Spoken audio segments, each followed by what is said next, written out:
বউকে কোলে নিয়েছি। ছাড়ুন, ব্যাগ গোছাতে হবে। বাপরে, হানিমুনের জন্য এত পাগল? বেকুব হয়ে যায় প্রতিজ্ঞা। বজ্জাত লোকটা আবার ফাইজলামও শুরু করেছে। গুতগুতি শুরু করাই আরাধ্য শুধালো।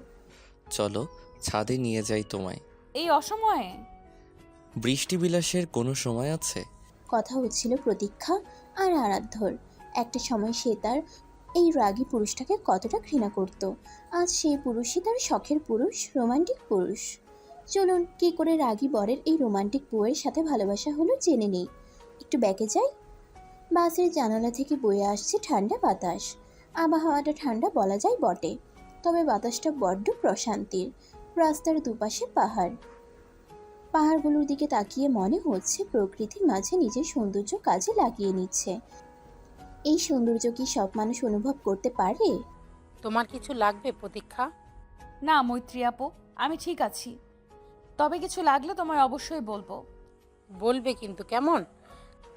একদম সংকোচ বোধ করবে না। এই ভ্রমণে আমাদের মধ্যে একদম ছোট্ট পাখিটি তুমি। আমি চাই না কোনো অসুবিধা হোক। তুমি থাকতে এই প্রতীক্ষার কোনো অসুবিধা হতে পারে না, বুঝলে?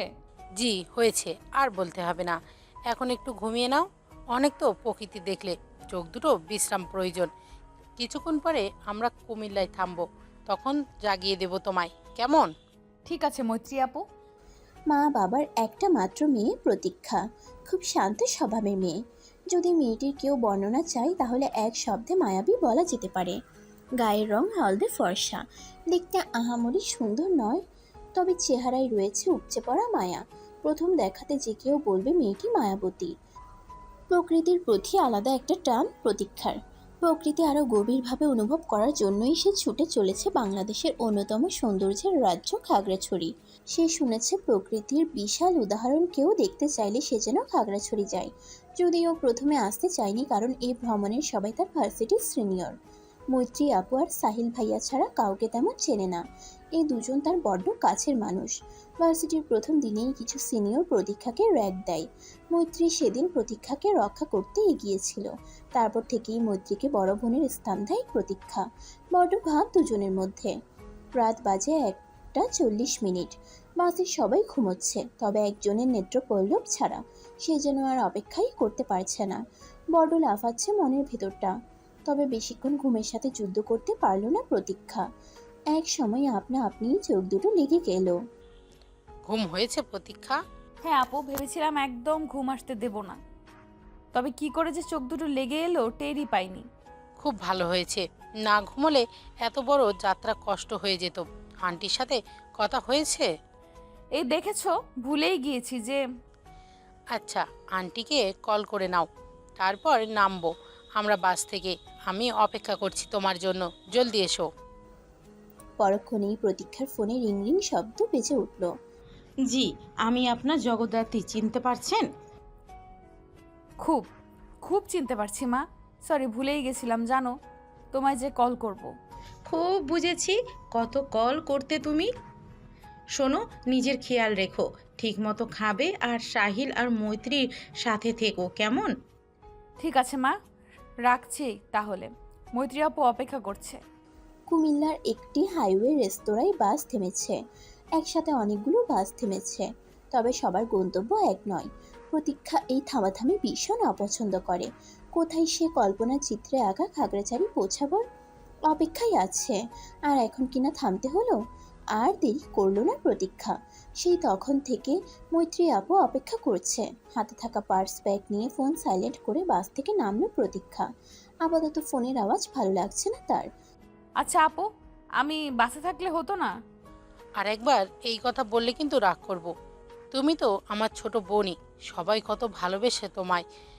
চলো, পরিচয় হয়ে যাবে, আর একদম সংকোচ বোধ করবে না, কেমন? ঠিক আছে আপু। ভয় এবং সংকোচ দুটোই যেন চেপে ধরেছিল প্রতীক্ষাকে, তবে তা কাটাতে বেশি সময় লাগেনি। সবার সাথে মৈত্রী একে একে পরিচয় করিয়ে দিল। মানুষগুলো ভীষণ ভালো আর মিশুক। হাসতে হাসতে সময় কাটাও দ্রুত ঘনিয়ে এলো। বিরতির সময় শেষের পথে। খাওয়া দাওয়া শেষ করে যে যার জিনিস নিয়ে বাসের দিকে হাঁটা ধরল। প্রতীক্ষাও যেতে নেবে, ঠিক তখনই পেছনের এক পুরুষালী আওয়াজে তার কর্ণপাত ঘটল। এই যে শুনছেন? আরে আজব তো, এই মেয়ে শুনছেন? আপনি কি আমায় ডাকছেন? এখানে আর কে আছে? কখন থেকে ডেকে যাচ্ছি আপনাকে। আপনার দেখছি শ্রবণ ইন্দ্রিয়তে সমস্যা আছে। আর আমার তো মনে হয় আপনার মস্তিষ্কে সমস্যা রয়েছে। মেয়েদের সাথে কি করে কথা বলতে হয় তা আপনার জানার বাহিরে। আর আমার একটা নাম আছে, প্রতীক্ষা, যা আমার পিতামাতার দেওয়া। তা বুঝলাম, তবে নামের সাথে আপনার তো একদমই মিল নেই। আপনার পিতামাতা কি ভেবে রেখেছে কে জানে। আপনি আমায় ঝগড়া করতে এখানে ডেকেছেন? অবশ্যই নয়। আপনি টেবিলে আপনার ব্যাগ ফেলে যাচ্ছিলেন, সেটা বলতেই ডেকেছিলাম। আজকাল তো আর মানুষের ভালো করতে নেই। তা আগে বললেই পারতেন। অদ্ভুত মানুষ তো আপনি। বলেই প্রতীক্ষা ব্যাগ নিয়ে হাঁটা ধরল। আরাধ্য অবাক হয়ে প্রতীক্ষার চলার পথে তাকিয়ে আছে। মেয়েটা ওকে অদ্ভুত বলে গেল, একটা ধন্যবাদ পর্যন্ত দিল না। এই মেয়ের সাহায্য করাই ঠিক হয়নি।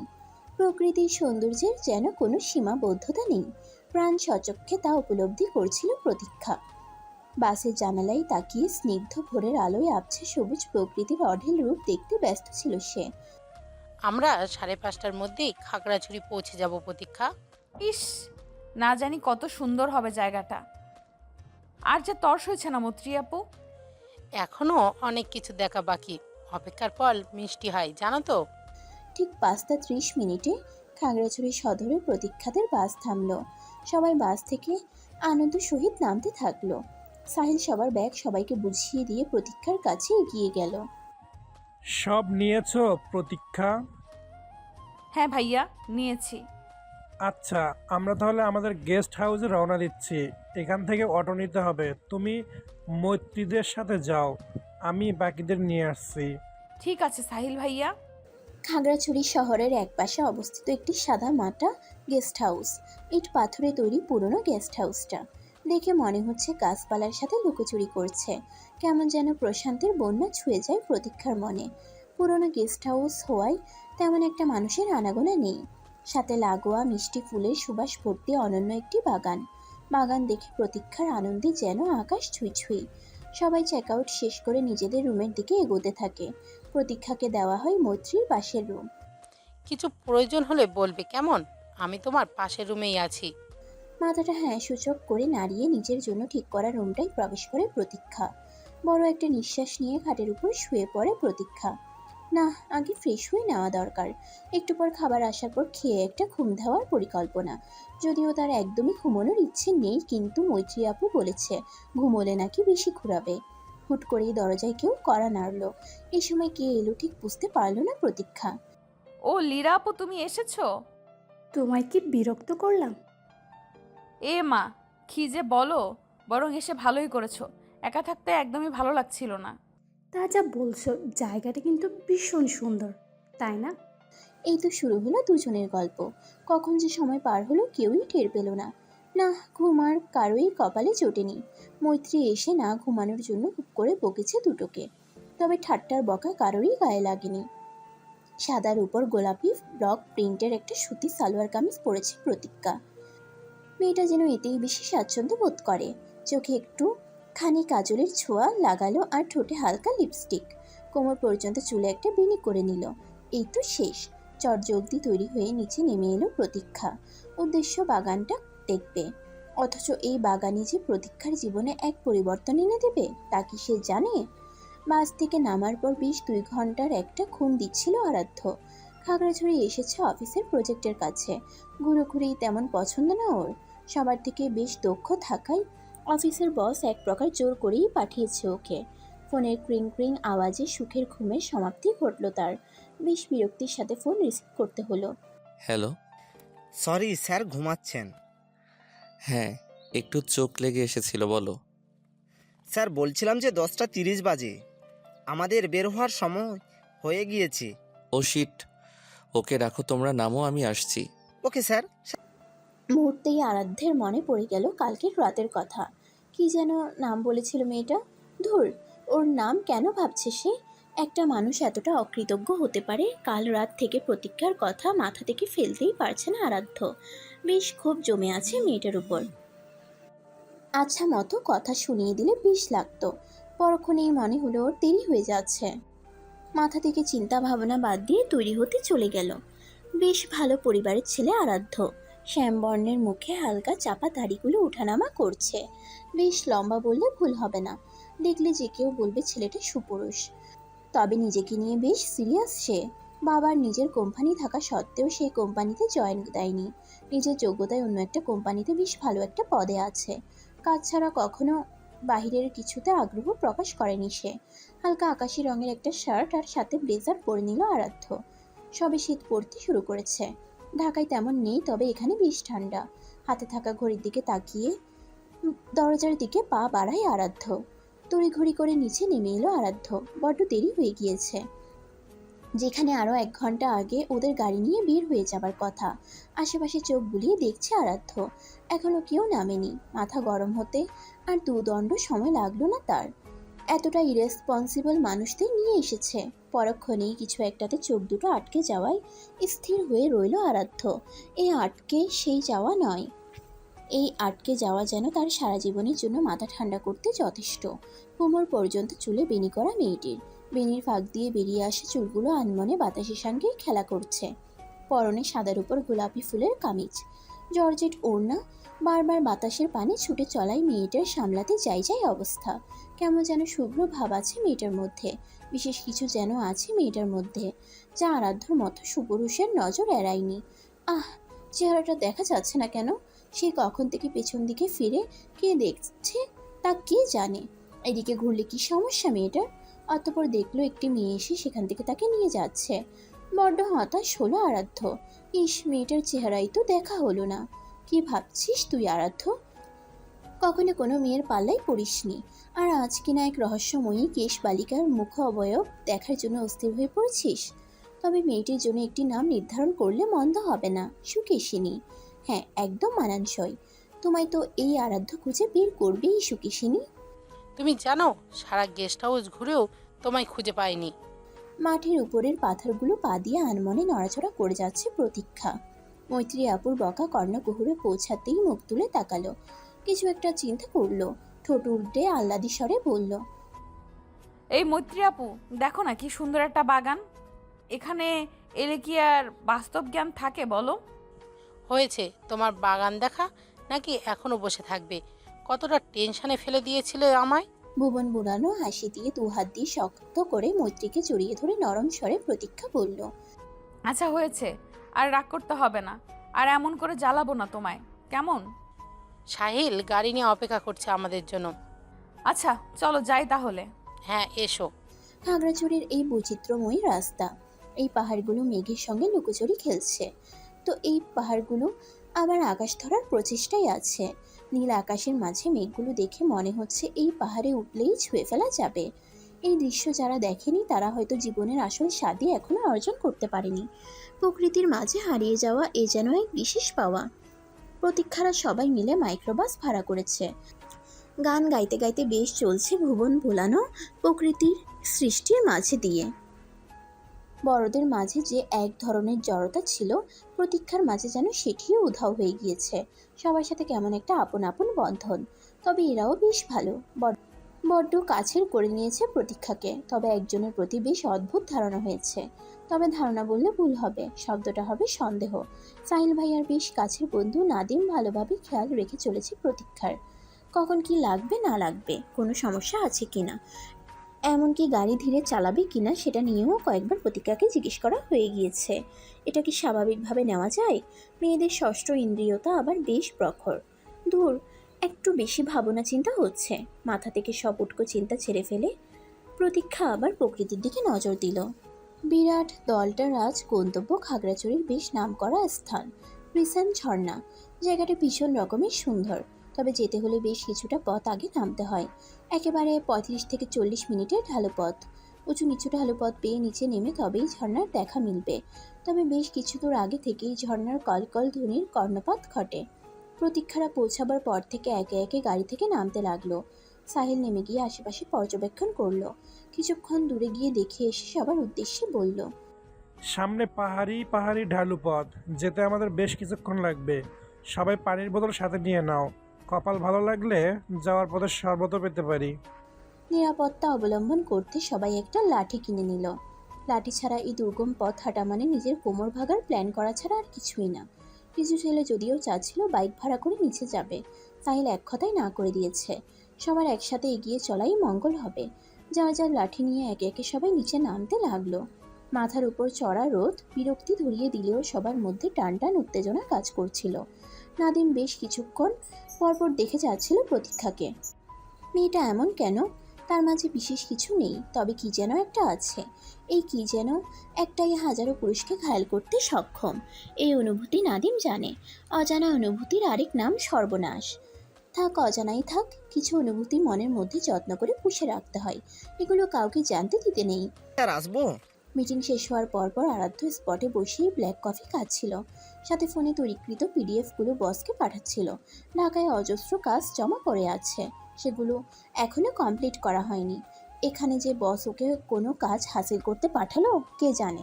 সেক্রেটারি শফিকের ডাক কর্ণকুহরে পৌঁছাতেই ফোনের দিকে তাকিয়ে আরাধ্য জবাব দিল। এসো।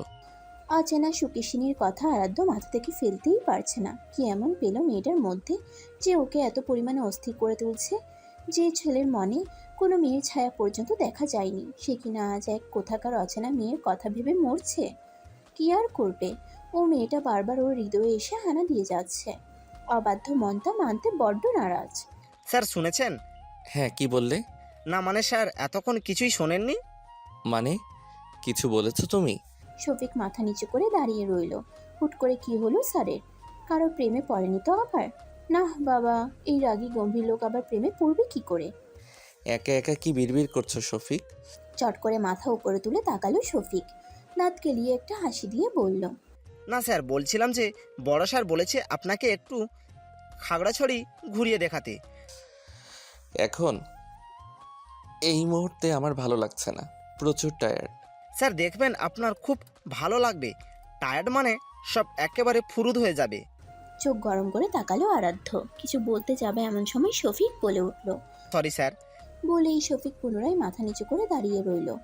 আরাধ্য কিছু একটা ভাবল, অতঃপর বলল, ঠিক আছে চলো, তবে বেশিক্ষণ থাকবো না আমি। শফিক পুনরায় এমন একটা হাসি দিল যেন সে বিশ্ব জয় করে নিয়েছে। জি স্যার, জি স্যার আসুন। গাড়ি স্টার্ট দেওয়ার পর আরাধ্য ভাবলো আজকে না আসলে হয়তো কখনো আফসোস করত। আর তো আশা হবে না এদিকে, কিছুটা দেখি গেলে ক্ষতি কিসের? দেখার মতো কি কি জায়গা আছে শফিক? স্যার দেখার মতো জায়গা তো অভাব নেই। সমস্ত খাগড়াছড়ি ঘুরলেও আপনার দেখা শেষ হবে না। মনে হবে কোথাও এক জায়গা ঘাপলা রয়ে গিয়েছে। যত দেখবেন তত মনে হবে আরও দেখা বাকি রয়ে গিয়েছে। তবে এখন আমরা যাচ্ছি খাগড়াছড়ি অন্যতম বিশেষ এক স্থান, রিসেন্ট ঝর্ণা। জায়গাটা সেই সুন্দর স্যার। রিসেন্ট ঝর্ণা? নাম মনে হয় শুনেছি। জি স্যার, জায়গাটার নাম করা। যারা আসে তারা একবার হইলেও ঘুরে যায়। এই জন্য তো আপনাকে দেখাইতে আনলাম। আপনি দেখলে তো আমায় বাহবা দিবেন। কি বললে? না স্যার, কিছু না। 45 মিনিটের মাথায় ওরা পৌঁছে গেল রিসেন্ট ঝর্ণা। বরাবরের মতো ওদেরও ঢালুর ঠিক আগে নেমে যেতে হয়েছে। সামনে এত বড় ঢালু দেখে আরাধ্য চোয়াল শক্ত করে বলল, আমায় এত পথ হাঁটিয়ে নেওয়ার জন্য এনেছো শফিক? না না স্যার, কি যে বলেন আপনি। আমি বাইক ভাড়া করে রেখেছি আপনার জন্য। তবে আপনি ঝর্ণাতে গেলেই সব কিছু ভুলে যাবেন, দেখবেন। আরাধ্য কিছুটা বিরক্ত হলেও প্রকাশ করলো না। ঝর্ণাতে যাওয়ার জন্য নিচে বিশাল সিঁড়ি। হাঁটতে হাঁটতে সিঁড়ির মুখে এসে পৌঁছে গেল প্রতীক্ষারা। সবাই হাঁপাচ্ছে। এত কষ্ট মনে হয় জীবনে কেউ করেনি। এত বড় ঢালু বেয়ে নামা, আর এখন এতগুলো সিঁড়ি। এত দূর হেঁটে এখন আবার এই সিঁড়ি পার করতে হবে? সকলে যেন কথাটা একযোগে বলে উঠল, কিন্তু প্রতীক্ষার আর তাও সইছে না। দূরের সেই ঝর্ণা যেন কলকল ধ্বনির সাহায্যে প্রতীক্ষাকে হাতছানি দিয়ে ডাকছে। সবাই সিঁড়ি পেরিয়ে নিচে নেমে গেল। এক পাশে একটা ছোট্ট দোকান রয়েছে জামা কাপড়ের। যেহেতু পানির জায়গা, সেহেতু যে কোনো সময় যে কারো লাগতে পারে সেই সুবিধার্থে ছোট পানির বোতল, তাছাড়া শরবত খাওয়ারও ব্যবস্থা রয়েছে। ঝর্ণার 3 পাশে 3টা রাস্তা দিয়ে চলে গিয়েছে। সংক্ষেপে 3মুখী পথ বলা যায়। তবে বড় ঝর্ণার আবাসস্থল একদম সোজা গেলেই দেখতে পাওয়া যাবে। সেটি যেমন সুন্দর, তেমন আবার বিপদের আশঙ্কাও কম নয়। বেশিরভাগ দুর্ঘটনা ওই এরিয়ার দিকটাতেই হয়ে থাকে। প্রতীক্ষা সহ সবাই খুশিতে আত্মহারা হয়ে পড়ে। মৈত্রী সবাইকে সতর্ক করে দেয় কেউ যেন সীমানার বাইরে না যায়। বিশেষ করে বড় ঝর্ণার শেষ সীমানায় তো একদম নয়। কিছুদিন আগেও সেদিকে প্রাণহানির ঘটনা ঘটেছে, তাই সবার সাবধানতা অবলম্বন করাই মঙ্গল। আর ওদিকে যে যাবে তার জন্য কঠোর শাস্তিও মঞ্জুর করা হবে। প্রতীক্ষা ঝর্ণার পানিতে পা ভেজাতে থাকে, সবাই নিজেদের মতো ঝর্ণার স্বচ্ছ পানিতে ঝাঁপাতে থাকে। এই একজন আরেকজনকে ভিজিয়ে দিচ্ছে, আবার এই একজন আরেকজনের পেছনে ছুটাছুটি করছে। প্রতীক্ষার ইচ্ছে ছিল কিছুটা দূরে গিয়ে একা কিছুক্ষণ সময় কাটাবে। সকলের অগোচরে হুট করেই প্রতীক্ষা বারণ করা দুঃসাহসটা করে ফেললো।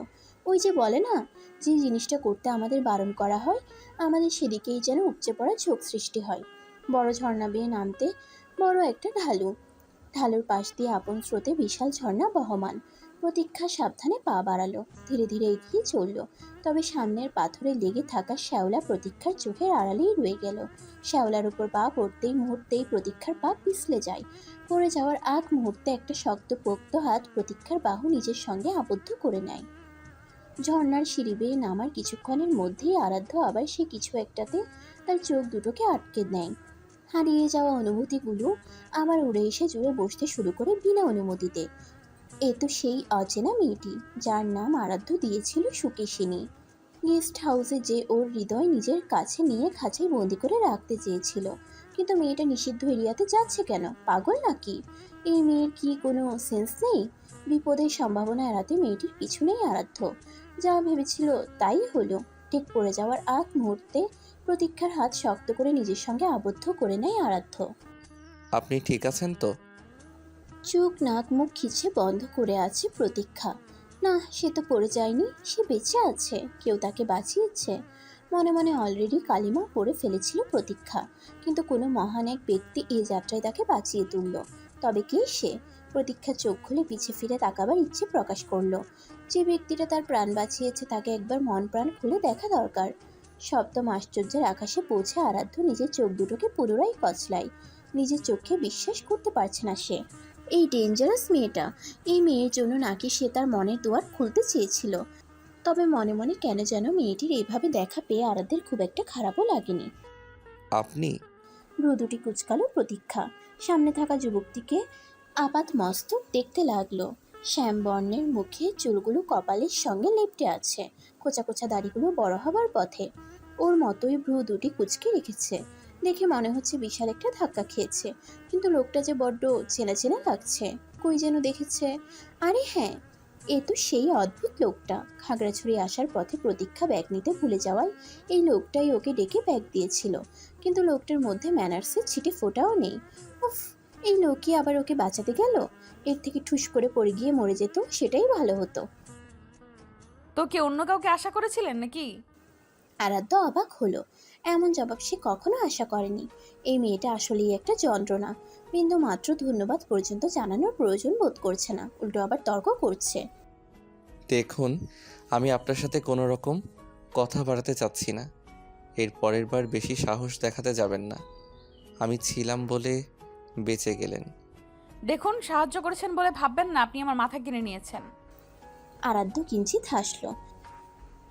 এইসব মেয়েকে কি করে সামলাতে হয় ও ভালো মতোই জানে। তবে এখানে কোনো রকম ঝামেলা করতে চাচ্ছে না, নরম স্বরে জবাব দিল। মাথা তো কিনিনি, তবে আমার কপালটাই দেখুন না, প্রতিবার আপনাকে সাহায্য করতে এগিয়ে আসতে হয়। প্রতীক্ষা চকিতে জবাব দিল। এই, আপনি আমায় ফলো করছেন না তো? কপাল খারাপ কেন বলি দেখেছেন? একটা সামান্য ধন্যবাদ না দিয়ে সেই কখন থেকে আমায় অপবাদ দিয়ে যাচ্ছেন। বিষয়টা কি আপনার ন্যায় মনে হচ্ছে মিস প্রতীক্ষা? প্রতীক্ষা একটুখানি ভাবলো। না, আসলেই তো মানুষটা না থাকলে আজ এই সুন্দর প্রকৃতি উপভোগ করার আগেই বিদায় নিতে হতো ওকে। আশেপাশে চোখ আওড়ালো প্রতীক্ষা। ঝর্ণা এখনো বহমান, অথচ কিছুক্ষণ আগে কি ভয়ানক একটা পরিস্থিতিতে পড়তে হয়েছে ওকে। প্রতীক্ষা আরাধ্যের পানে মুখ তুলে তাকালো, কিছু না ভেবেই বলে ফেললো। ধন্যবাদ। সুবুদ্ধি উদয় হলো। আপনি আবার খোঁচা মারছেন? আপনি আবার কথা ধরছেন? বলেই আরাধ্য হেসে দিল। হেসে দিল কেন তা আরাধ্য নিজেও জানে না। এখানে তো হাসার মতো কিছু পেল না। তবে সুকেশিনীর দিকটাই নজর দিল আরাধ্য। যেমন কেশ তেমন তার মুখশ্রী। কালো কেশে হলদে বর্ণের রমণীকে কারো বুকে উথাল পাথাল লাগিয়ে দিতে সক্ষম। বাতাসে বেনির ফাঁক দিয়ে বেরিয়ে যাওয়া চুলগুলো নিজেদের উড়িয়ে নিচ্ছে। চোখের পাপড়িগুলো এদিকে নজর দিলেই বুকের মধ্যে অদ্ভুত কম্পন সৃষ্টি হচ্ছে। এ অনুভূতির নাম আরাধ্য জানে না। এমন একটা মেয়ের প্রতি ওর মিশ্রিত অনুভূতি কেন যে সজাগ হতে চাইছে তা বুঝতে পারছে না। আর হ্যাঁ, কালকে রাতের জন্য ক্ষমা করবেন, আমার তেমন ব্যবহার করা ঠিক হয়নি। নিজ ভাবনায় ব্যাঘাত ঘটায় চমকে তাকালো আরাধ্য। মেয়েটা ক্ষমা চাইলো না, ততটাও পাষাণ নয় মেয়েটা। যাক, আমারও ভুল ছিল, আসলে মাথা গরম ছিল তাই। সমস্যা নেই। আর কথা বাড়ালো না প্রতীক্ষা। আসলে আর কথা বাড়াতে মন চাইছে না, জায়গাটা এখন ত্যাগ করাই শ্রেয়, তাই করলো। চলে যাচ্ছেন? প্রতীক্ষার শ্রবণ ইন্দ্রিয় সজাগ হলো, পিছে ফিরে আরাধ্যকে কিছুক্ষণ দেখলো, কি যেন একটা ভাবলো, অতঃপর নরম স্বরে বলল, কপালে থাকলে আবার দেখা হবে। ধন্যবাদ আপনাকে, অদ্ভুত লোক। বলেই প্রতীক্ষা এক দৌড়ে স্থান ত্যাগ করলো। মেয়েটা এমন কেন, নিজেকে সম্পূর্ণ প্রকাশ করতে চেয়েও করে না কখনো, এই কঠিন আবার আনমনে গুটিয়ে ফেলার অযথা চেষ্টা। সে কি জানে কেউ একজন তাকে জানার চেষ্টায়? অদ্ভুত লোক নামটা শুনে বেশ লাগলো আরাধ্যের। একটু আগে সূর্যের হলুদাভ আলো ছুঁয়ে দিচ্ছিল প্রতীক্ষাকে। হলদে ফর্সা গরনের মেয়েটা যে সাধারণ হয়েও এত অসাধারণ হতে পারে তা কারো জানা ছিল না। মেয়েটাকে নিয়ে এত ভাবছে কেন ও? আচ্ছা, কোনোভাবে সে আরাধ্য নামক ব্যক্তিটার হৃদয়ে আসন পাততে চাইছে না তো? বুক ভর্তি ভালো লাগা তীব্র জমাতে শুরু করে এই অদ্ভুত লোকটির হৃদয় জুড়ে। শফিককে কল করে কি যেন একটা বলল আরাধ্য, অতঃপর মুখে মুচকি হাসির রেখা টেনে দিল।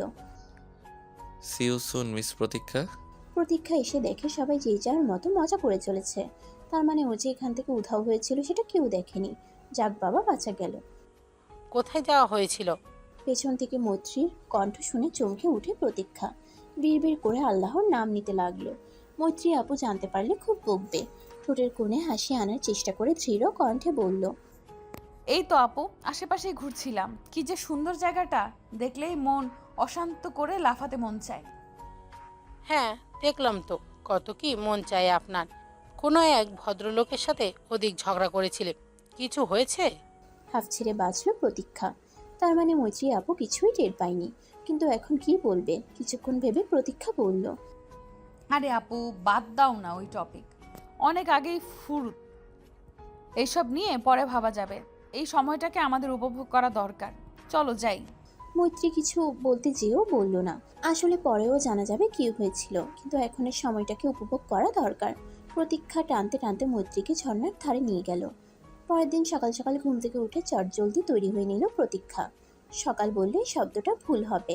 সকাল গড়িয়ে বেলা প্রায় মধ্যাহ্নের পথে। আজ তাদের উদ্দেশ্য আলো টিলা পর্যটন কেন্দ্র। খাগড়াছড়িতে অন্যতম আরেক বিখ্যাত জায়গা হিসেবে বেশ ভালো একটা উপাধি পেয়ে গিয়েছে এই আলো টিলা। শোনা যায় সেখানে গেলে নাকি খুব কাছ থেকে মেঘ দেখা যায়। এমনকি এলাকার মানুষ বলে সেখানে কেউ গেলে মেঘ ছুঁতে পারার শখ পূরণ করে আসতে পারবে। আবার পাহাড়ের পাশে সিঁড়ি দিয়ে উঠলে নাকি পুরো খাগড়াছড়ি শহর দেখতে পাওয়া যায়। সে এক ভিন্ন রকমের চোখ ধাঁধিয়ে দেওয়া দৃশ্য, যা লিখে বর্ণনা করা সাধ্যের বাহিরে। সন্ধ্যার মধ্যে ওরা ঘোরাঘুরি শেষ করবে। রাতে আবার ওদের ঢাকার উদ্দেশ্যে যাত্রা করতে হবে। ভাবতেই প্রতীক্ষার মনটা কেমন বিষিয়ে যাচ্ছে। জায়গাটা বড্ড মন কাড়া। শুধু প্রতীক্ষা কেন, যে কেউ এখানে এলে এই মায়া কাটিয়ে যান্ত্রিক শহরে যেতে চাইবে না। প্রতীক্ষা তৈরি হয়ে নিচে নেমে আসে। জায়গাটা কেমন লাগছে প্রতীক্ষা? আচমকা নিজের নাম কর্ণকুহরে পৌঁছাতেই কিঞ্চিত কেঁপে ওঠে প্রতীক্ষা। পেছনে ফিরে তাকাতেই নাদিমের মুখ অবয়ব তার দৃষ্টি আবদ্ধ হয়। মুখে হাসি রেখা টেনে প্রতীক্ষা উত্তর দেয়, জি ভাইয়া, ভালো লাগছে। আসলে জায়গাটা তো ভালো লাগার মতোই। আজ প্রতীক্ষা নীল রঙের কামিজ পরেছে, সাথে এক রঙা সাদা ওড়না। হাতে কতগুলো নীল কাচের চুড়ির সাথে খোলা কেশে আজ প্রতীক্ষাকে অপরূপা থেকে কিছুটা কম লাগছে না। তার উপর দমকা হাওয়া চুলগুলো কপালের উপরটায় আছড়ে পড়ছে। আচ্ছা প্রতীক্ষা, একটা কথা জিজ্ঞেস করি। প্রতীক্ষা জবাব দেওয়ার পূর্বেই সাহিল সবাইকে ডাকতে শুরু করে। এখন রওনা না দিলে বেশ খানিকটা দেরি হয়ে যাবে। ভাইয়া চলুন, সবাই ডাকছে। হ্যাঁ হ্যাঁ চলো। সোজা ঢালাই করা রাস্তার বাম দিকে মোড় নেয় আরাধ্যর গাড়ি। আলো টিলার মধ্যে বিশাল কাজ ঘেরাও ক্যাফেতে আজ শেখ ইন্ডাস্ট্রিজের মিটিং। ফোন ঘাটতে ঘাটতে সেক্রেটারির দিকে প্রশ্ন ছুড়ে দেয় আরাধ্য। যে কাজটা দিয়েছিলাম কমপ্লিট করেছিলে শফিক? কিছুটা আতঙ্কে শফিক আরাধ্যর দিকে মুখ ঘোরায়। আতঙ্কে থাকার কারণ হলো সে কাজটা করতে পারেনি। তবে এখানে সম্পূর্ণ দোষ যে তার, তা বলাও ঘোর অন্যায় হবে। স্যার, আসলে ওরা গেস্টের তথ্য প্রকাশ করতে অনিচ্ছুক। Stop it. চোখ গরম করে হুঙ্কার দেয় আরাধ্য। কিছুক্ষণ পর নিজ থেকেই শান্ত হয়। অবশ্য এটাই স্বাভাবিক। কোনো ম্যানেজার চাইবে না গেস্টদের ব্যক্তিগত তথ্য কোনো অচেনা ব্যক্তির নিকট প্রকাশ করতে। তবে এটুকু বুঝে গিয়েছে যে শফিককে দিয়ে কিছুই হবে না, যা করার ওকেই করতে হবে। প্রতীক্ষাদের দল আলু টিলাতে পৌঁছাতেই ঝুম বৃষ্টি তাদের আদ্র শুভেচ্ছা জানায়। হেমন্তের শেষে শীতের আগমনী বার্তা দিতে হয়তো এই বৃষ্টির আচমকা পদার্পণ। সবার মন খারাপ হয়ে গেলেও প্রতীক্ষার মন আজ আকাশ্য আনন্দে গিয়ে ঠেকছে। বৃষ্টি তার মারাত্মক পছন্দ। সেখানে এই অঢেল সৌন্দর্যের স্থানে বৃষ্টি এসে যেন এর আকর্ষণ আরও দ্বিগুণ করে তুলেছে। আজ প্রতীক্ষা বৃষ্টি বিলাস করবে। তার প্রিয় স্থানে বৃষ্টি বিলাস করে সে পায়ের চিহ্ন রেখে যাবে। বহুত কষ্ট করে মৈত্রী আপুকে রাজি করিয়েছে প্রতীক্ষা। তোমার জ্বর হলে আমরা কি করব প্রতীক্ষা? প্রতীক্ষার এত সহজে জ্বর হয় না মৈত্রী আপু। বলি এক ছুটে প্রতীক্ষা গাড়ি থেকে বেরিয়ে পড়ল। আজ সে খুব ভিজবে। সমস্ত আনন্দ আজ নিজেকে উপহার দেবে প্রতীক্ষা। আকাশের ঘন কালো মেঘের ভেলা ভেসে বেড়াচ্ছে। আনমনে বৃষ্টিরা সেই মেঘেদের সাথে পাল্লাপাল্লি খেলায় মগ্ন।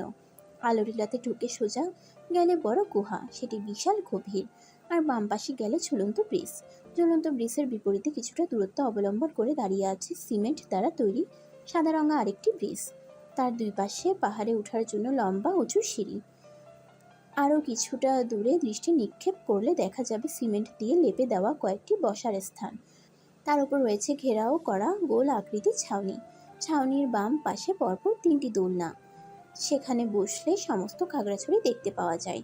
দোলনার ঠিক পেছনের কাঁচ দিয়ে মোড়ানো ক্যাফে শপটা, যেখানে আজ আরাধ্যদের মিটিং চলছে। বৃষ্টির তেজ পূর্বের তুলনায় বৃদ্ধি পাচ্ছে। কিছুক্ষণ পরপর বৃষ্টির ছিটেগুলো এসে কাছে বাড়ি খাচ্ছে। বেশ বিরক্তি ধরে গেল আরাধ্যর। মিটিং এখনো শেষের কিছুটা মাঝপথে। লেকচার দেওয়ার জন্য উঠে দাঁড়াতেই আরাধ্য কিছুটা থমকে যায়। ক্যাফের ঘেরাও করা কাঁচ পেরিয়ে দৃষ্টি চলে যায় দূরে ভিজতে থাকা সেই কেশ বালিকার পানে। আরাধ্য জানে না সে যেখানেই যাচ্ছে মেয়েটা সেখানেই তার নজর কেড়ে নিচ্ছে।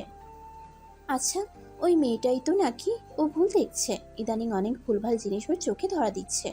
না, তবে ভুল হবার কথা নয়। Sir, any problem? ঘোর ভাঙে আরাধ্যের। ঘড়ির দিকে তাকিয়ে দেখলো 5টা বাজতে আর 3 মিনিট বাকি।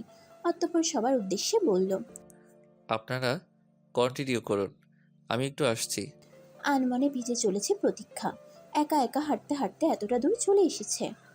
চোখজোড়া বন্ধ করে বৃষ্টির ছিটেগুলো নিজ গায়ে মেখে নিচ্ছে। দুহাত বাড়িয়ে বৃষ্টিকে আপন করে নিতে চাইছে। আজ এক অন্য অনুভূতি পেয়ে বসেছে ওকে। পরক্ষণেই অনুভব হলো কেউ চট করে ওর হাত টান দিয়ে নিজের বুকের সাথে আঁকড়ে নিয়েছে। জোরে চিৎকার করতে নিতেই হাত দুটো ওর মুখ চেপে ধরল। হাতের মালিককে দেখে প্রতীক্ষার দৃষ্টি বড় হয়ে আসে। এই লোক কি ওকে আসলেই ফলো করছে? ঠিক আন্দাজ করতে পারছে না। আপনি এখানে গলা ফাটিয়ে চিৎকার করলেও কেউ শুনতে আসবে না মিস প্রতীক্ষা। প্রতীক্ষাকে ছেড়ে দিয়ে বেশ শীতল কণ্ঠে বলল আরাধ্য। আশেপাশে তাকিয়ে প্রতীক্ষা আরাধ্যর কথাগুলোর যথার্থতা বেশ ভালোভাবেই বুঝতে পারছে। বৃষ্টি কিছুক্ষণ আগেই থেমে গিয়েছে। চারপাশে নীরবতা নেমে আসছে। সন্ধ্যা হতে বেশি একটা দেরি নেই। মৈত্রী আপুরা বেশ খানিক দূরে। আসলেই তো কেউ নেই এখানে। দূর থেকে কিছু ছেলে খারাপভাবে প্রতীক্ষার দিকে তাকিয়ে আছে। প্রতীক্ষা খেয়ালই করেনি। মুহূর্তেই ভয়ে গায়ে হিম জমার মতো অবস্থা হয়ে যায় ওর। এই লোকটা বজ্জাত হলেও ওর বিপদের আশঙ্কা হওয়ার পূর্বেই কি করে যেন হাজির হয়ে যায়।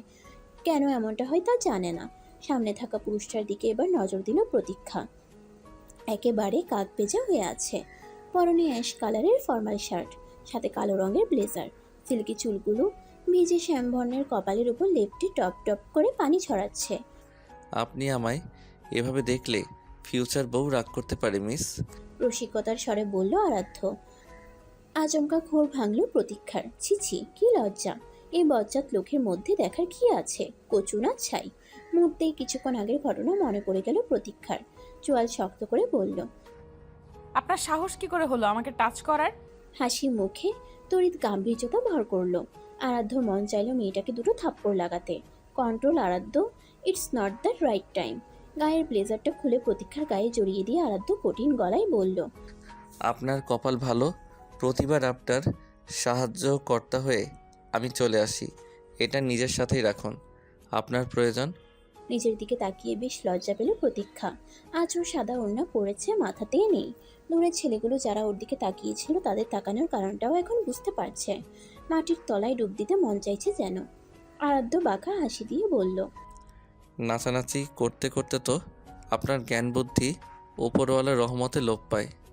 দেখুন, সাহায্য করেছেন মানলাম, তবে আমি এতটাও কেয়ারলেস না, বুঝেছেন? তুচ্ছ হাসি পেল আরাধ্যর, তবে প্রকাশ করলো না। কতটা কেয়ারলেস তা তো কালও দেখলাম, আর আজও দেখে নিলাম। কি বললেন আপনি? ফর ইওর কাইন্ড ইনফরমেশন, আপনার সাথে এত খোশ গল্প করার সময় আমার নেই।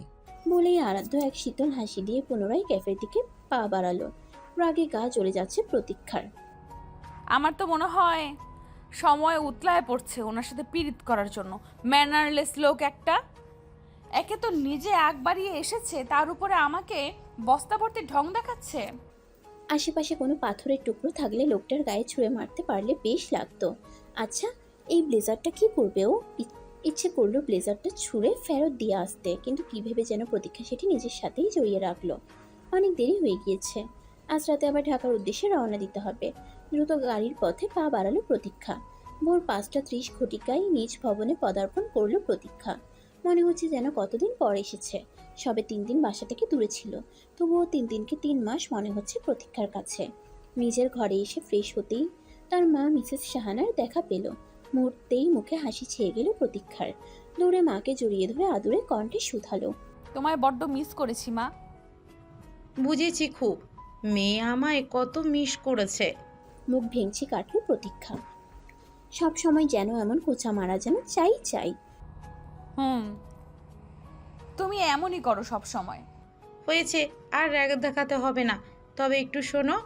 ব্যাগ থেকে কাপড়গুলো নামিয়ে আলমারিতে রাখছে প্রতীক্ষা। না তাকিয়েই ব্যস্ত কণ্ঠে বলল, বলো, শুনছি। কাল না আমার ওই বান্ধবীটা আসবে। কিঞ্চিত ভ্রু কুচকালো প্রতীক্ষা। কোন বান্ধবী? ওই যে রুমা নাম মনে আছে তোর? আপাতত মনে পড়ছে না, তবে দেখলে মনে পড়তে পারে। তা তোমার জন্য ভালোই হয়েছে, বেশ একটা সময় কাটবে তোমার। বলছিলাম যে কাপড় রাখা হয়ে গিয়েছে। আলমারি ভালোভাবে বন্ধ করে মায়ের মুখোমুখি যে বসলো প্রতীক্ষা। তুমি ঠিক কি বলতে চাইছো মা? না, এই তো বলছি যে কাল বাসায় থাকিস। ও না না, কি বলছি আমি, কাল কেন হতে যাবে? আসলে ও তোকে সেই ছোট্টকালে দেখেছে বল। ওর ছেলে আর তোর দেখা হলেই সাপ বেজির লড়াই শুরু হয়ে যেত। একটু মিলি থাকতে পারতিস না তোরা? ওর ছেলের কথা কি মনে আছে? প্রতীক্ষা কোনো আগ্রহ প্রকাশ করলো না। বলতে গেলে এখন কোনো আগ্রহ জাগতে চাইছেও না। প্রচণ্ড ঘুম আর ক্লান্তি ভর করেছে শরীরে, একটু ঘুমানো দরকার। আচ্ছা মা, সকালে উঠে বাকি কথা শুনছি, এখন আমায় একটুখানি ঘুমাতে দাও। ওহো, দেখেছিস, ভুলেই গিয়েছি আমি। এত বড় জার্নি করে এসেছিস, তোর ঘুম দরকার। ঠিক আছে, ঘুমো, আমি আলো নিভিয়ে দিয়ে যাচ্ছি। বিছানায় শোয়ার তাৎক্ষণিক একরাশ ঘুম এসে স্বপ্নের জগতে নিয়ে গেল প্রতীক্ষাকে। এই কয়দিন ঠিকমতো ঘুমাতে পারেনি। একে তো নতুন জায়গা, আর মস্তিষ্ক ভর্তি আগ্রহ ঘুমকে প্রবেশের অধিকার দেয়নি। সকাল 10টার মধ্যে উঠে পড়ল প্রতীক্ষা। বেলা করে ঘুমানোর অভ্যাস ওর নেই। দেরি করে উঠা তেমন একটা পছন্দও করে না। ঘুম থেকে উঠে চোখ কসলাতে কসলাতে মায়ের খোঁজে রান্নাঘরে প্রবেশ করলো। মিসেস শাহানা নাস্তা তৈরি করছিলেন। মা, 1 কাপ চা দাও তো। মেয়ের ঘুম জড়ানো কণ্ঠ কর্ণঘুরে পৌঁছাতেই পিছে ফিরে তাকালেন মিসেস শাহানা। ফ্রাই প্যানে তেল গরম করে মেয়ের নিকট এগিয়ে এলেন। অমলেট করেছি, আগে সেটা খেয়ে নেবে, তারপর চা দিচ্ছি। প্রতীক্ষা সূচক মাথা নাড়িয়ে রান্নাঘর থেকে বেরিয়ে আসলো। চটজলদি ফ্রেশ হয়ে সুতি চিকেন কাপড়ের জামাটা পরে নিল। চা খেয়ে একটু বই পড়বে। সে যে একটা বই পড়া শুরু করেছিল তা এখনো শেষ হয়নি। কাল থেকে ভার্সিটির ক্লাস শুরু, তখন নিঃশ্বাস ফেলার সময়টুকুও থাকবে না। প্রবাদ করিয়ে মধ্যাহ্নে পা রেখেছে। ঘড়ির কাঁটা 2টা ছুঁই ছুঁই। প্রধান কপাট খুলে মিসেস শাহানা বান্ধবীর অপেক্ষা করছেন। ওদিকে মেয়েটা সেই কখন থেকে একটা বইয়ের মধ্যে মুখ গুজে বসে আছে, এদিকের কোনো খবরও রাখছে না। মুহূর্তেই মিসেস শাহানার চিন্তায় ব্যাঘাত ঘটিয়ে রুমা খাতুন প্রবেশ করলেন। এতদিন পর প্রিয় বান্ধবীকে দেখে বুকে ঝাপটে নিলেন মিসেস শাহানা। কতদিন পর তোকে দেখছি রুমা। তোর তো কোনো খবরই নেই, সেই যে যোগাযোগ বন্ধ করলি, আর খোঁজই নিলি না। আচ্ছা, ভেতরে তো আয় আগে, সেই সব কথা পরে হবে না হয়। তবে তোর ছেলেকে দেখছি না যে, নিশ্চয়ই অনেক বড় হয়েছে। তা হবে না, কত বছর হয়ে গিয়েছে। তবে ওর না একটু কাজ পড়ে গিয়েছে রে, সেটা সেরে 10 মিনিট বাদেই চলে আসবে। বেশ, আয় তুই। স্মৃতির পাথা খুলে বসেছে দুই বান্ধবী। দুজনেই যেন তাদের কৈশোর জীবনে ফিরে গিয়েছেন। কে কি করেছে না করেছে একজন থেকে আরেকজন আগ বাড়িয়ে বলে যাচ্ছে। তার মাঝে চাপা খাচ্ছে বেচারি প্রতীক্ষা। রুমা খাতুন তো পারলে প্রতীক্ষাকে কোলের উপর বসিয়ে রাখে। সে বিশ্বাসই করতে পারছে না সেই ছোট্ট মেয়েটা এত বড় হয়ে গিয়েছে। তা তুমি জানো তুমি ছোটবেলায় আমার ছেলেকে কত মারধর করতে? সপ্তম আশ্চর্যের শেষ ধাপে গিয়ে ঠেকলো প্রতীক্ষা। কিছুটা মনে করার চেষ্টা চালালো, না কিছুতেই মনে পড়ছে না। মাথা ঝাঁকিয়ে মুখে কিঞ্চিত হাসি আনার চেষ্টা করলো, যেন তার সব মনে পড়ে গিয়েছে। সঠিক সময়ে যেন ডোরবেলের টুংটাং ঘন্টা সকলের কর্ণপাত ঘটল। হাফ ছেড়ে বাঁচবে প্রতীক্ষা। কপাট খোলার বাহানায় অন্তত কিছুক্ষণের জন্য হলেও মায়ের বান্ধবী থেকে ছাড়া পাওয়া যাবে। তড়িঘড়ি করে প্রতীক্ষা প্রধান কপাট খোলার উদ্দেশ্যে উঠে এলো। তবে খুলেই যে তার হাসির মুখে ঘন কালো মেঘগুলো এসে জমা হবে তা তার জানার সাধ্যের বাইরে ছিল। ছাইরঙা শার্ট পরিহিত সেই পুরুষটা তার সামনে দাঁড়িয়ে। সিল্কি চুলগুলো ঘেমে শ্যামবর্ণের কপালের সঙ্গে লেপ্টে আছে। সেই শান্ত ভাবটা বজায় রেখেছে। চোখকে বিশ্বাস করতে বেশ কষ্ট হচ্ছে। না সে ভুল দেখছে না, স্বপ্নও তো নয়, তবে সে বাস্তবে রয়েছে, তার মানে সত্যি। এক প্রকার চিৎকার করে বলে উঠল প্রতীক্ষা। আপনি? কোনো ভাবান্তর দেখা মিলল না আরাধ্যের মধ্যে। বেশ শান্ত দৃষ্টি। প্রতীক্ষার চিৎকারে কিঞ্চিত ভ্রু কুঁচকালো। ভূত দেখার মতো চেঁচাচ্ছেন কেন? তা কি হাসবো? আপনি আমার বাসা পর্যন্ত চলে এলেন আর বলছেন ভূত দেখার মতো চমকাচ্ছে কেন? আমি যতটুকু জানি এটা আপনার না, আমার মায়ের বান্ধবীর বাসা। বেশ শান্ত স্বরে জবাব দিল আরাধ্য। অদ্ভুত তো, আমার বাসায় এসে আপনি আমাকে এই কথা শোনাচ্ছেন? দুজনে চেঁচামেচি অনুসরণ করে মিসেস শাহানা এবং রুমা খাতুন এগিয়ে আসলেন। মিটমিটিয়ে হেসে আরাধ্য এবং প্রতীক্ষার দিকে চাইলেন রুমা খাতুন। অতঃপর বললেন, এত বড় হয়েও তোদের ঝগড়া করার স্বভাব গেল না। বেশ সন্দেহের সঙ্গে দৃষ্টি আওড়ালো প্রতীক্ষা। রুমা আন্টি কি বলছে কিছুই বুঝতে পারছে না। বুঝলাম না। আরে ওই তো আমার ছেলে আরাধ্য আর তোমার। মিসেস শাহানা চোখ বড় করে তাকানোর ফলে সম্পূর্ণ কথার সমাপ্তি করতে পারলেন না রুমা খাতুন। বিরক্তির চরম পর্যায়ে পৌঁছে গেল প্রতীক্ষা। মন চাচ্ছে সামনের লোকটার মাথা হাতুড়ি দিয়ে ভেঙে দিতে। শেষমেশ কিনা এই বজ্জাত লোকটাই রুমা আন্টির ছেলে গিয়ে দাঁড়ালো। বাকিটা মুহূর্ত ওর বেজায় যন্ত্রণায় কাটবে তা পরিষ্কার। তবে কিছুক্ষণ পর যে খবরটাও পেতে চলেছে তার ঘুণাক্ষর আন্দাজও প্রতীক্ষা করতে পারছে না। আসতে পারি? নিজ কক্ষে অচেনা পুরুষের কণ্ঠ শুনে সতর্ক হলো প্রতীক্ষা। হাতে রাখা বইটি রেখে আরাধ্যর পানে দৃষ্টি দিল। লোকটার চুলগুলো শুকিয়ে এখন বাতাসের সঙ্গে এলোমেলো ভাবে খেলছে। না, লোকটা সুপুরুষ, তবে আস্ত একটা বজ্জাত। অতঃপর প্রতীক্ষা বেশ শান্ত স্বরে জবাব দিল, আসুন। ধন্যবাদ। বন্ধ বইয়ের দিকে দৃষ্টি দিয়ে আছে প্রতীক্ষা। তাকাতে ইচ্ছে করছে না, কথা বলার ইচ্ছেটুকুও নেই, সবই ভদ্রতার খাতিরে। আমি আপনাকে বিয়ে করছি।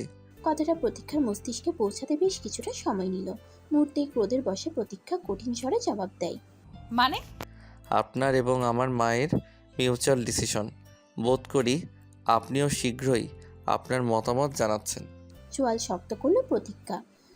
আপনি ভাবলেন কি করে আপনাকে আমি বিয়ে করব? আরাধ্য কথা বাড়ালো না। কথা বাড়ানো মানে এই মেয়েটার সাথে পুনরায় যুদ্ধের ময়দানে নামতে হবে। আরাধ্য ঠোঁট পাকিয়ে শীতল দৃষ্টি ছুড়ে দিল প্রতীক্ষার পানে। আপনার মা অপেক্ষা করছেন, জলদি আপনার দেখা পাবো আশা করছি। বলেই আরাধ্য প্রতীক্ষার ঘর থেকে বেরিয়ে পড়ল। সব দুশ্চিন্তা একসঙ্গে চেপে বসেছে। এই লোককেও কিছুতেই বিয়ে করবে না। পৃথিবীতে যদি শেষ পুরুষটা সে হয় তবেও না। এই বজ্জাত লোককে বিয়ে করলে সারা জীবন পস্তাতে হবে। নিজের খাল কেটে কুমিরকে আপ্যায়ন করার ব্যাপার হয়ে দাঁড়াবে। তবে বাহিরে যে কি উত্তর দেবে তা জলদি ভাবতে লাগলো প্রতীক্ষা। যা করার তাড়াতাড়ি করতে হবে, নাহলে বড্ড দেরি হয়ে যাবে। ড্রয়িং রুমে মিসেস শাহানা এবং রুমা খাতুনের মুখোমুখি বসে আছে প্রতীক্ষা। কিছুটা দূরত্ব বজায় রেখে আরাধ্য ফোনে কি যেন ঘাটাঘাটি করছে। একটু আগে প্রতীক্ষাকে বেশ কিছু কথা শুনিয়েছে। প্রতীক্ষা মনে প্রাণে বলছে এই বজ্জাত লোকটার যেন মত বদল হয়, সে যেন না বলে। প্রথম থেকেই এই মানুষটাকে ওর অপছন্দ। আস্ত অ্যাটিটিউডের বস্তা একটা। সেখানে বিয়ে করা তো 7 সমুদ্র 13 নদী পারের কথা, কোনোভাবেই সম্ভব না। আমি রাজি। অকপটে আরাধ্যর শান্ত জবাব। তড়িতে চোখ কপালে উঠল প্রতীক্ষার। সিরিয়াসলি? একটু আগে এত বেশি কথা শুনিয়ে এখন নিজেই বিয়ের জন্য রাজি হচ্ছে? হোয়াট দ্য হ্যাল! দাঁতে দাঁত চেপে সহ্য করছে প্রতীক্ষা। হাত দুটো মুষ্টিবদ্ধ করে এই লোকের থুতনিতে আচ্ছা মতো খুশি চালাতে পারলে বেশ লাগতো। দেখো দেখো, বড়দের সামনে দিব্যি ঠোঁটে হাসি টেনে খাম্বার মতো বসে আছে। আজ তো খাম্বা বজ্জাত লোক। মনে মনে না জানি কয়শোটা বকা বকছে প্রতীক্ষা। তা আরাধ্য হাড়ে হাড়েই বুঝতে পারছে। অন্যদিকে প্রতীক্ষার এই নাজেহাল অবস্থা দেখে দিব্যি মজা লুটছে আরাধ্য। এটাই তো চেয়েছিল ও। মেয়েটিকে যদিও ভালো লাগে ওর, তবে যেন ভালো লাগার থেকে তাকে হেনস্থা করতে আরাধ্য বেশি শান্তি পায়। তাই এই মেয়েটাকেই ওর চাই।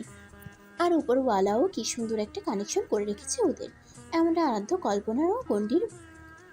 আরাধ্যর কল্পনার গণ্ডিরও বাহিরে ছিল। যেদিন আরাধ্য খাগড়াছড়ি থেকে ঢাকা আসছিল, রুমা খাতুন প্রতীক্ষার ছবি পাঠিয়ে আরাধ্যকে বলেছিলেন, তোর বউ পেয়ে গিয়েছি। মুখে হাসির আভাস দেখা দিলেও ফোন করে মাকে বলেছিল, ভেবে দেখব। এত কিছু তার প্রকাশ করতে সাধ জাগেনি। প্রতীক্ষাকে রাগে গিসগিস করতে দেখে হাসি পেল আরাধ্যর। আনমনেই বলে উঠল, এই তো শুরু। My dear would be wife আরাধ্যকে তুমি এখনো চিনতে পারোনি। মিসেস সাহানা এবার প্রতীক্ষার দিকে দৃষ্টি নিক্ষেপ করলেন।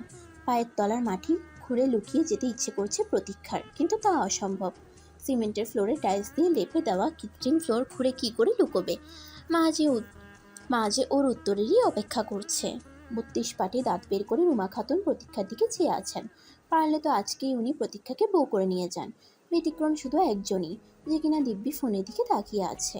প্রতীক্ষাকে অবাক করে দিয়ে মিসেস সাহানা খাতুন শুধালেন, রুমা, চল বিয়ের শপিংয়ের প্ল্যান করে ফেলি। তড়িৎ মাথা তুলে তাকালো প্রতীক্ষা। ছোট বাচ্চাদের হাত থেকে গ্যাস বেলুন ছিনিয়ে নিলে যেমন চেহারায় কাদো কাদো অবস্থা হয়, প্রতীক্ষার এহেন অবস্থাও ঠিক সেই পর্যায়ে। আমার মেয়ে চুপ থাকা মানে সে রাজি, বেশ প্রফুল্ল স্বরে বললেন মিসেস সাহানা। প্রচণ্ড মাথা যন্ত্রণা করছে। মাকে কি করে বলবে? মনের মধ্যে তুমুল ছল ছলছে, কিন্তু মুখ দিয়ে কিছু বের হতে চাইছে না। যত নষ্টের মূল এই লোকটা। এদিকে রুমা খাতুন দৌড়ে এসে নিজের অনামিকা আঙ্গুলের চকচকে আঙ্গুলিটা খুলে প্রতীক্ষাকে পরিয়ে দিলেন। এক দৃষ্টিতে চেয়ে আছে প্রতীক্ষা। ভালোভাবে বলতে গেলে অবাক হওয়ার চূড়ান্ত পর্যায়ে গিয়ে ঠেকেছে। মাশাল্লাহ, আমার বৌমাটা। প্রতীক্ষার কপালে চুমু খেয়ে হাসি মুখে শুধালেন রুমা খাতুন। বৌমা পরে দেখবি, আগে চল, বিয়ের অনেক কাজ বাকি। বলেই মিসেস সাহানা রুমা খাতুনকে চোখ টিপ দিয়ে পাশের ঘরে নিয়ে গেলেন। প্রতীক্ষা উঠে যাওয়ার মুহূর্তে সেই পরিচিত পুরুষালী কণ্ঠের আওয়াজ পেয়ে থমকে দাঁড়ালো। তাহলে অবশেষে তোমার আমাকে বিয়ে করতেই হচ্ছে? পেছন ফিরল প্রতীক্ষা, রুকুচকিয়ে আছে। কয়েক সেকেন্ডের ব্যবধানে আপনি থেকে তুমি, বাহ, ভেরি অ্যাডভান্স তো লোকটা। ছ্যা, শখ কত! আমি নাকি ওনাকে বিয়ে করব। যত সব খালাবাড়ির আবদার। আমি আপনাকে বিয়ে করব না। তুমি বাধ্য? আলবাত না, একেবারেই না। আরাধ্য আগালো, এক পা দুপা করে আগাতে থাকলো। একেবারে প্রতীক্ষার নিকটে পৌঁছে নাক বরাবর ঝুঁকে এলো। কিছুক্ষণ দৃষ্টি বিনিময় করে ঠোঁট পাকিয়ে রহস্যমাখা হাসিটা দিল। অতঃপর শীতল কণ্ঠে বলল, তোমার নাতে আমার কিছু যায় আসে না মিস, ও সরি মিসেস প্রতীক্ষা। ফোর্স করছেন আরাধ্য? কিছুটা। আমি আপনার সেক্রেটারি কিংবা অফিসের স্টাফ নই, মনে রাখবেন। মুহূর্তেই হাসি মুছে গাম্ভীর্যতা ধারণ করলো আরাধ্য। অতঃপর কঠিন স্বরে বলল, শোনো মেয়ে, আরাধ্য এত বেশি কথা পছন্দ করে না। সে যা একবার সিদ্ধান্ত নেয় তা বাস্তবে রূপান্তর করে ছাড়ে। প্রতীক্ষার জবাবের অপেক্ষা না করেই ড্রয়িং রুম থেকে বেরিয়ে এলো আরাধ্য। প্রতীক্ষার কান্না পাচ্ছে, তবে তার থেকে বেশি মায়ের উপর, সকলের উপর অভিমান হচ্ছে। এই লোকটা কি কখনো স্বাভাবিকভাবে কথা বলতে পারে না? তবে এই তুচ্ছ বিষয়ে ভেঙে পড়ার মতো মেয়েও নয়। কিন্তু এই অস্বাভাবিক বজ্জাত মানুষটাকেও কি করে বিয়ে করবে? মা যে ভীষণ খুশি এই বিয়েতে। সচরাচর এত উপচে পড়া খুশি মায়ের আশেপাশেও দেখা যায় না। বাবা বিদেশে চলে যাওয়ার পর একেবারে নিস্তেজ প্রায় হয়ে পড়েছিল মা। নিজের জানের মধ্যে আগলে রেখেছে মেয়েকে। এই মায়ের আনন্দ দেখে কেন যেন নিজের ইচ্ছেগুলোকে পিঞ্জরাবদ্ধ করে রাখতে ইচ্ছে করছে। যা চলছে চলতে থাক, নতুন করে হয়তো জীবনে আরেক অধ্যায় প্রবেশ করার অনুমতি চাইছে। অনুমতি না দিলেও সেই নতুন অধ্যায় অকপটেই তার জীবনে প্রবেশ পথে। প্রতীক্ষা জানে, অনুমতি না দিলেও সেই নতুন অধ্যায় অকপটেই তার জীবনের প্রবেশ পথে। জীবন নামক অধ্যায়ের গণ্ডি বড়ই ক্ষুদ্র। কখনো যেন সময় যেতেই চায় না, আর কখনো আবার গুলির বেগে ছুটে জীবনের সমস্ত চক্র পরিবর্তন করে দেয়। আর সেই চক্রে হয়তোবা থাকতে পারে বিয়ে নামক এক নতুন অধ্যায়, এক অজানা নতুনত্বের আভাস। কেউ এই নতুনত্ব উপভোগ করে, আর কেউ এই নতুনত্ব জীবনের কাল হিসেবে বেছে নেয়। তবে প্রতীক্ষা কী হিসেবে গ্রহণ করবে তা সে নিজেও জানে না। মাঝে মধ্যে মনে হয় যা চলছে চলুক, আবার কখনো কখনো পিছিয়ে সরে আসতে মন চায়। আজ প্রতীক্ষার হলুদ ছোঁয়া। সকাল থেকে মিসেস সাহানা ভীষণ ব্যস্ত। একটা মাত্র মেয়ের বিয়েতে কোনো রকমের ছাড় দিতে নারাজ তিনি। ভাগ্যিস সোনালি বাড়ি থেকে চলে এসেছে, নাহলে একা হাতেই আরও অনেক কিছু সামলাতে হতো। সোনালি মেয়েটা বড্ড ফাঁকিবাজ, সুযোগ পেলেই শুধু বাড়িতে চলে যায়।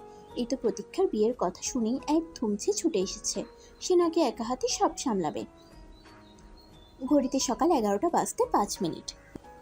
বেলা দুপুরে গড়াতে বেশিক্ষণ নেই। প্রতীক্ষা এখন অবধি ঘুম, তবে এত বেলা করে ঘুমানোর মেয়ে তো প্রতীক্ষা নয়। মিসেস সাহানা ব্যস্ত কণ্ঠে সোনালীকে বললেন, এই সোনালি, প্রতীক্ষাকে ডেকে আয় তো, বেশ বেলা হয়েছে। ওর আবার তৈরি হতে হবে না? আচ্ছা খালাম্মা, যাইতাছি। একটু গিয়ে থেমে পেছন দিকে ফিরে সোনালী পুনরায় বলল, আমারও তো তৈরি হল লাগবো খালাম্মা, আফামনির বিয়া বলে কথা। আচ্ছা হবি তো, আগে বিয়ের কনেকে ঘুম থেকে জাগিয়ে আয়। বলে মিসেস সাহানা চুলায় চা বসাতে গেলেন। মেয়ে তো উঠেই সবার প্রথমে চা খেতে চাইবে। দরজায় কড়া নাড়ল সোনালী, একবার দুইবার, অতঃপর মনে পড়ল ঘুমন্ত মানুষ কি করে সাড়া দেবে। আস্তে করে কপাট খুলে ধীর পায়ে এগিয়ে গেল। এবার আর ধীরতা বজায় রাখলো না, উচ্চ স্বরে প্রতীক্ষাকে আওয়াজ দিতে লাগলো, আফামনি, ও আফামনি, উঠেন না। আপনার না বিয়া, বিয়ের কোণে এতক্ষণ ঘুমায় কে? ধরফরিয়ে উঠে বসলো প্রতীক্ষা। প্রতীক্ষা কেন, এই গর্জনে যে কোনো স্বাভাবিক মানুষ উঠে বসবে। বুক এখনো কাঁপছে। বুকে ফু দিয়ে সোনালীর উদ্দেশ্যে ছোটখাটো একটা ধমক ছুড়ে দিল প্রতীক্ষা। কতবার বলেছি সোনালি যে এমন করে ডাকবে না? কিছুক্ষণ চুপ রইল সোনালী, ভুল বুঝতে পেরেছে, মুখ কালো করে বলল, মাফ করবেন আফামনি, আমি তো ওই খুশির ঠেলায় চিৎকার পারছিলাম। প্রতীক্ষা একটু শান্ত হলো, নরম কণ্ঠে শুধালো, তুমি বাড়ি থেকে কবে এলে? আজকা আপনার বিয়া শুইনা আলাইছি। স্তম্ভিত বনে গেল প্রতীক্ষা। বিয়ে? ও হ্যাঁ, তার তো বিয়ে। আজ বাদে কাল সে আর মিস থাকবে না, মিসেস হয়ে যাবে। তাও আবার যাকে সে সবচেয়ে বেশি অপছন্দ করে তার মধ্যেই বাধা পড়তে চলেছে। দুনিয়ার কি আজব খেলা, এই খেলায় তাকেই ফাঁসতে হলো অবশেষে। আফা, কি জামাইয়ের কথা ভাবতেছেন নি? ভাবনার ব্যাঘাত ঘটায় কিঞ্চিত কেঁপে ওঠে প্রতীক্ষা। মুহূর্তে রাগের বোঝা পুনরায় ফিরে এলো। তোমাকে এত এক্সট্রা কথা বলতে কেউ বলেছে? আফা, আমার আপাতত কিছু শুনতে মন চাইছে না, তুমি যাও, আমি ফ্রেশ হয়ে আসছি। বিছানা থেকে নেমে আসলো প্রতীক্ষা। ড্রেসিং টেবিলের উপর দেখতে পেল 3 সেট জুয়েলারি বক্স আর 2টা শাড়ি সাজিয়ে রাখা। 2টা শাড়িও ভীষণ সুন্দর। প্রথম শাড়িটা সর্ষে ফুলরাঙা হলুদ জামদানি, উপর হলুদ রঙেই নকশা করা নিখুঁত কাজ, সাথে মাথায় ঘোমটা তোলার জন্য গাঢ় সবুজ রঙের হালকা সুতোর নকশা করা ওড়না। দ্বিতীয় শাড়িটা কমলা রঙা কাতান, উপরে সোনালী রঙের হালকা জরির কাজ করা, সঙ্গে শুভ্র সোনালী সুতোর ওড়না। এবার জুয়েলারি বক্সগুলো খুলে দেখলো প্রতীক্ষা। একটা সবুজ পাথরের কুন্দনী সেট, বাকি দুটো গোল্ডের। প্রতীক্ষার বুঝতে বাকি রইল না এগুলো সবই তার মায়ের কাজ। তিনি এসব সাজিয়ে দিয়ে গিয়েছেন, প্রতীক্ষার যেটা পছন্দ হয় সেটা পরবে। প্রতীক্ষা ফ্রেশ হয়ে নিল, ধীর পায়ে হেঁটে দৈনন্দিনের মতো মায়ের খোঁজ করলো। অবশেষে রান্নাঘরে মায়ের সন্ধান পেল। মা, চা কোথায়? চুলায় সবে দুপুরে রান্না বসিয়েছেন মিসেস সাহানা। মেয়ের কণ্ঠ শুনে চুলার আঁচ খানিকটা কমিয়ে দিলেন। টেবিলে রেখেছি, কয়টা বাজে খেয়াল আছে? 12:30। শান্তভাবে জবাব দিয়ে অন্যমনস্কভাবে ডাইনিং টেবিলের দিকে এগিয়ে গেল প্রতীক্ষা। রাত থেকে মাথাটা প্রচণ্ড যন্ত্রণা করছে। আজ তো তোমার গায়ে হলুদ, তা কি ভুলে গিয়েছো? মেয়ের পিছু পিছু ডাইনিংয়ের দিকে এগিয়ে গিয়ে বলতে লাগলেন মিসেস সাহানা। শাড়ি দেখে আসলাম দুটো। প্রতীক্ষার মধ্যে ভাবান্তর দেখা গেল না। মিসেস সাহানা বুঝলেন মেয়ের মনে আছে। মাঝে দিয়ে মনে হয়েছিল বিয়েতে মেয়ের মত নেই, পরবর্তীতে ভুল ধারণা ভেবে তা মাথা থেকে ছেড়ে ফেলেছেন।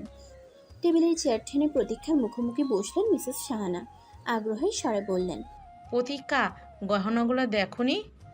প্রতীক্ষা এক ঢুক চা গিলল, অতঃপর মায়ের দিকে চাইল। চিনি কম হয়েছে মা। মিসেস সাহানা বুঝতে পারলেন মেয়ে আপাতত এই বিষয়ে কথা বলতে চাইছে না। তড়িঘড়ি করে চিনির বয়ামটা নিয়ে আসলেন। 2 চামচ চিনি চায়ের সঙ্গে মিশিয়ে দিলেন। দ্বিতীয় দফা চায়ে চুমুক দিল প্রতীক্ষা। এবার ঠিক আছে। এখনো ভাবিনি কোনটা পরবো, তবে কুন্দনের সেটটা চোখে লেগে আছে। মুচকি হাসি দিয়ে শুধালো প্রতীক্ষা। সাহানা আশ্বস্ত বোধ করলেন। এই মেয়ের মাথায় কখন কি চলে তা বোঝা বড়ই মুশকিল। ভালোই ভালোই বিয়েটা মিটে গেলেই হয়, তবেই শান্তি। 4:30 মিনিট, বিকেল 4:30 মিনিট। হালদে জামদানিটা পরেছে প্রতীক্ষা, সঙ্গে কুন্দনের সবুজ সেটটা বেছে নিয়েছে। হাতে গাঁদা ফুলের গাছটা পড়েছে। সাজের পরিমাণ বলতে গেলে খুব অল্প। চোখে গাঢ় করে কাজল, ঠোঁটে রানী গোলাপি লিপস্টিক আর নাকে ছোট্ট একটা সোনালি পাথরের নথ। সব মিলিয়ে আজ প্রতীক্ষাকে অপরূপা থেকে কিছু কম লাগছে না। শাড়ি পরে কোমর অবধি চুল বাঁধার চেষ্টা করছিল প্রতীক্ষা। সেক্ষণে কপাট খোলার আওয়াজ পেয়ে দ্রুত পিছে ফিরে তাকালো। প্রতীক্ষা মুহূর্তে স্তম্ভিত বনে গেল।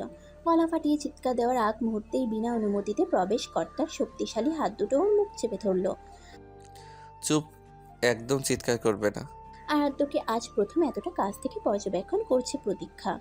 হলদে রঙের পাঞ্জাবিতে কোনো পুরুষকে এতটা সুন্দর লাগতে পারে তা তার জানা ছিল না। শ্যামবর্ণের কপালে বিন্দু বিন্দু ঘাম জমে আছে। দেখেই মনে হচ্ছে প্রতীক্ষার ঘরে ঢুকতে তাকে বহু ঘাটখোর পোড়াতে হয়েছে। কোচা কোচা দাড়িগুলো পুনরায় একসঙ্গে জোট বেঁধেছে। ইস, বলতে গেলে অপূর্ব লাগছে। চুপ করতে বলেছি বলে এই নয় যে তুমি আমার নির্লজ্জের মতো দেখতে থাকবে। ঘোর কাটল প্রতীক্ষার। লজ্জা লজ্জা, ছে, এই বজ্জাত লোককে দেখতে বইয়ে গেছে আমার। এক ঝটকায় নিজেকে ছাড়িয়ে নিল প্রতীক্ষা। আপনার সাহস কি করে হলো একটা মেয়ের ঘরে বিনা অনুমতিতে প্রবেশ করার? একটা মেয়ের ঘর মানে? এটা আমার বউয়ের ঘর। কিঞ্চিত ভ্রু কুচকালো প্রতীক্ষা। বউ? যত্তসব আদিক্ষেতা। ধরে ইচ্ছা মতো শিক্ষা দিলে বউ করার স্বাদ মিটে যাবে। ভদ্র বলে চুপচাপ সহ্য করে যাচ্ছি। পিছে ফেরো। আচমকা বলে উঠল আরাধ্য। পিছে ফিরবো মানে? প্রতীক্ষা বুঝতে পারছে না কোন মতলবে এই লোকটা এসেছে, আবার কিনা পিছে ফিরতে বলছে। একটা চিৎকার দিলেই ব্যাটার সব মতলব বেরিয়ে যাবে। পিছে ফিরবে নাকি আমি ফিরতে সাহায্য করব? বিনা বাক্যে পিছে ফিরল প্রতীক্ষা। কারণ সে জানে এই লোকটা কিছু বললে তা করেই ছাড়ে। বজ্জাত কোথাকার। আরাধ্য পকেট থেকে বেলির গাছটাটা বের করে প্রতীক্ষার অর্ধেক খোলা চুলে তা পরিয়ে দেওয়ার চেষ্টা চালাতে লাগলো। একদম নড়বে না। প্রতীক্ষা কিছুটা বিরক্ত হলো। হাতে দিলেই হয়ে যেত, পরিয়ে দেওয়ার কি দরকার? অযথা চুলে জট পাকাচ্ছে। আপনি কি আমার চুল নষ্ট করার প্ল্যান করে এসেছেন আজকে?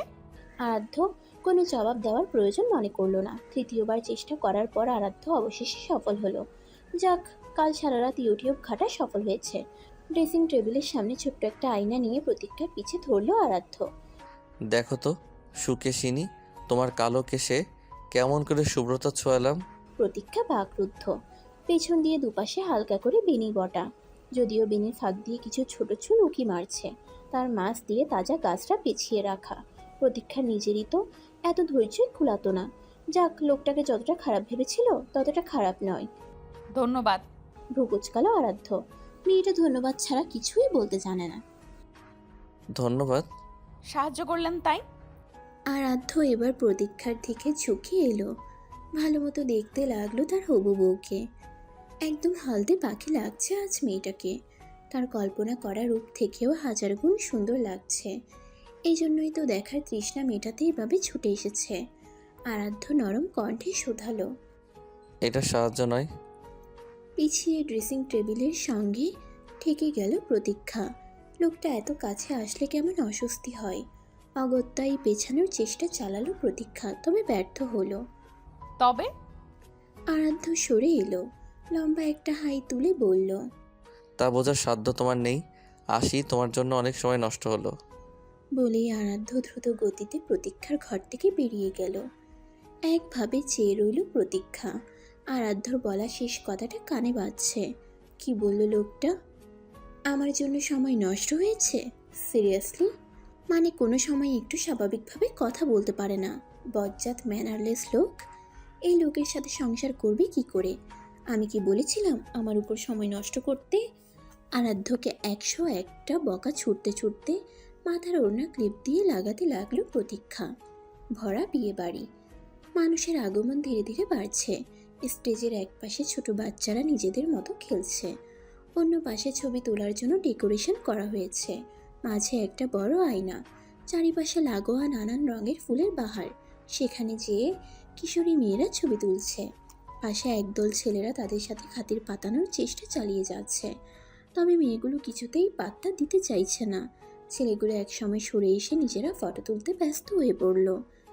মাথায় ঘোমটা দিয়ে বসে আছে প্রতীক্ষা। নববধূদের মুখে যেমন নতুন জীবন শুরু করার আনন্দ ফুটে ওঠে, তার সিকিটুকুও প্রতীক্ষার মধ্যে দেখা যাচ্ছে না। জীবনটা কেমন যেন একটা ছকে আটকে আছে। কোনো রং নেই, আনন্দ নেই। কেমন যেন অসহ্যকর ঠেকছে সব কিছু। বরযাত্রী এখনো এসে পৌঁছায়নি। বিয়ে নিয়ে শখের কমতি ছিল না প্রতীক্ষার। তবে মা যখন জিজ্ঞেস করলো কী রঙের শাড়ি নেবে নাকি লেহেঙ্গা, প্রতীক্ষার মধ্যে তখন কোনো ভাবান্তর দেখা যায়নি। শুধু মাকে বলেছিল, তোমার যা ভালো মনে হয়। রানী গোলাপি রঙের বেনারসি পরে আছে প্রতীক্ষা।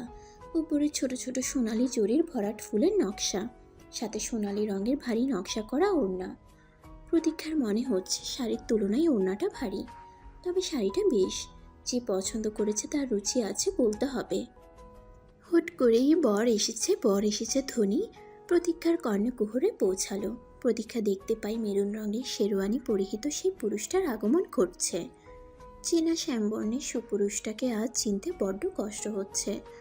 বর সাজলে বুঝি সবাইকেই এমন অচেনা লাগে? না, এভাবে তাকিয়ে থাকা যাবে না, পরে এসে আবার দু চারটি খোঁচা শুনিয়ে দেবে। আরাধ্য এসে প্রতীক্ষার পাশে বসলো। পাশে ফিরে বুঝতে পারলো হয়তো আকাশ থেকে সদ্য নেমে আসা পরী এখানে আসন পেতেছে, তবে এটা তার নিজস্ব ব্যক্তিগত পরী। বিয়ের পিড়িতে বসতেই হলো তবে। মাথা তুলে তাকালো প্রতীক্ষা, যেন কিছু শুনতেই পাইনি। শোনার প্রয়োজন বোধও মনে করছে না।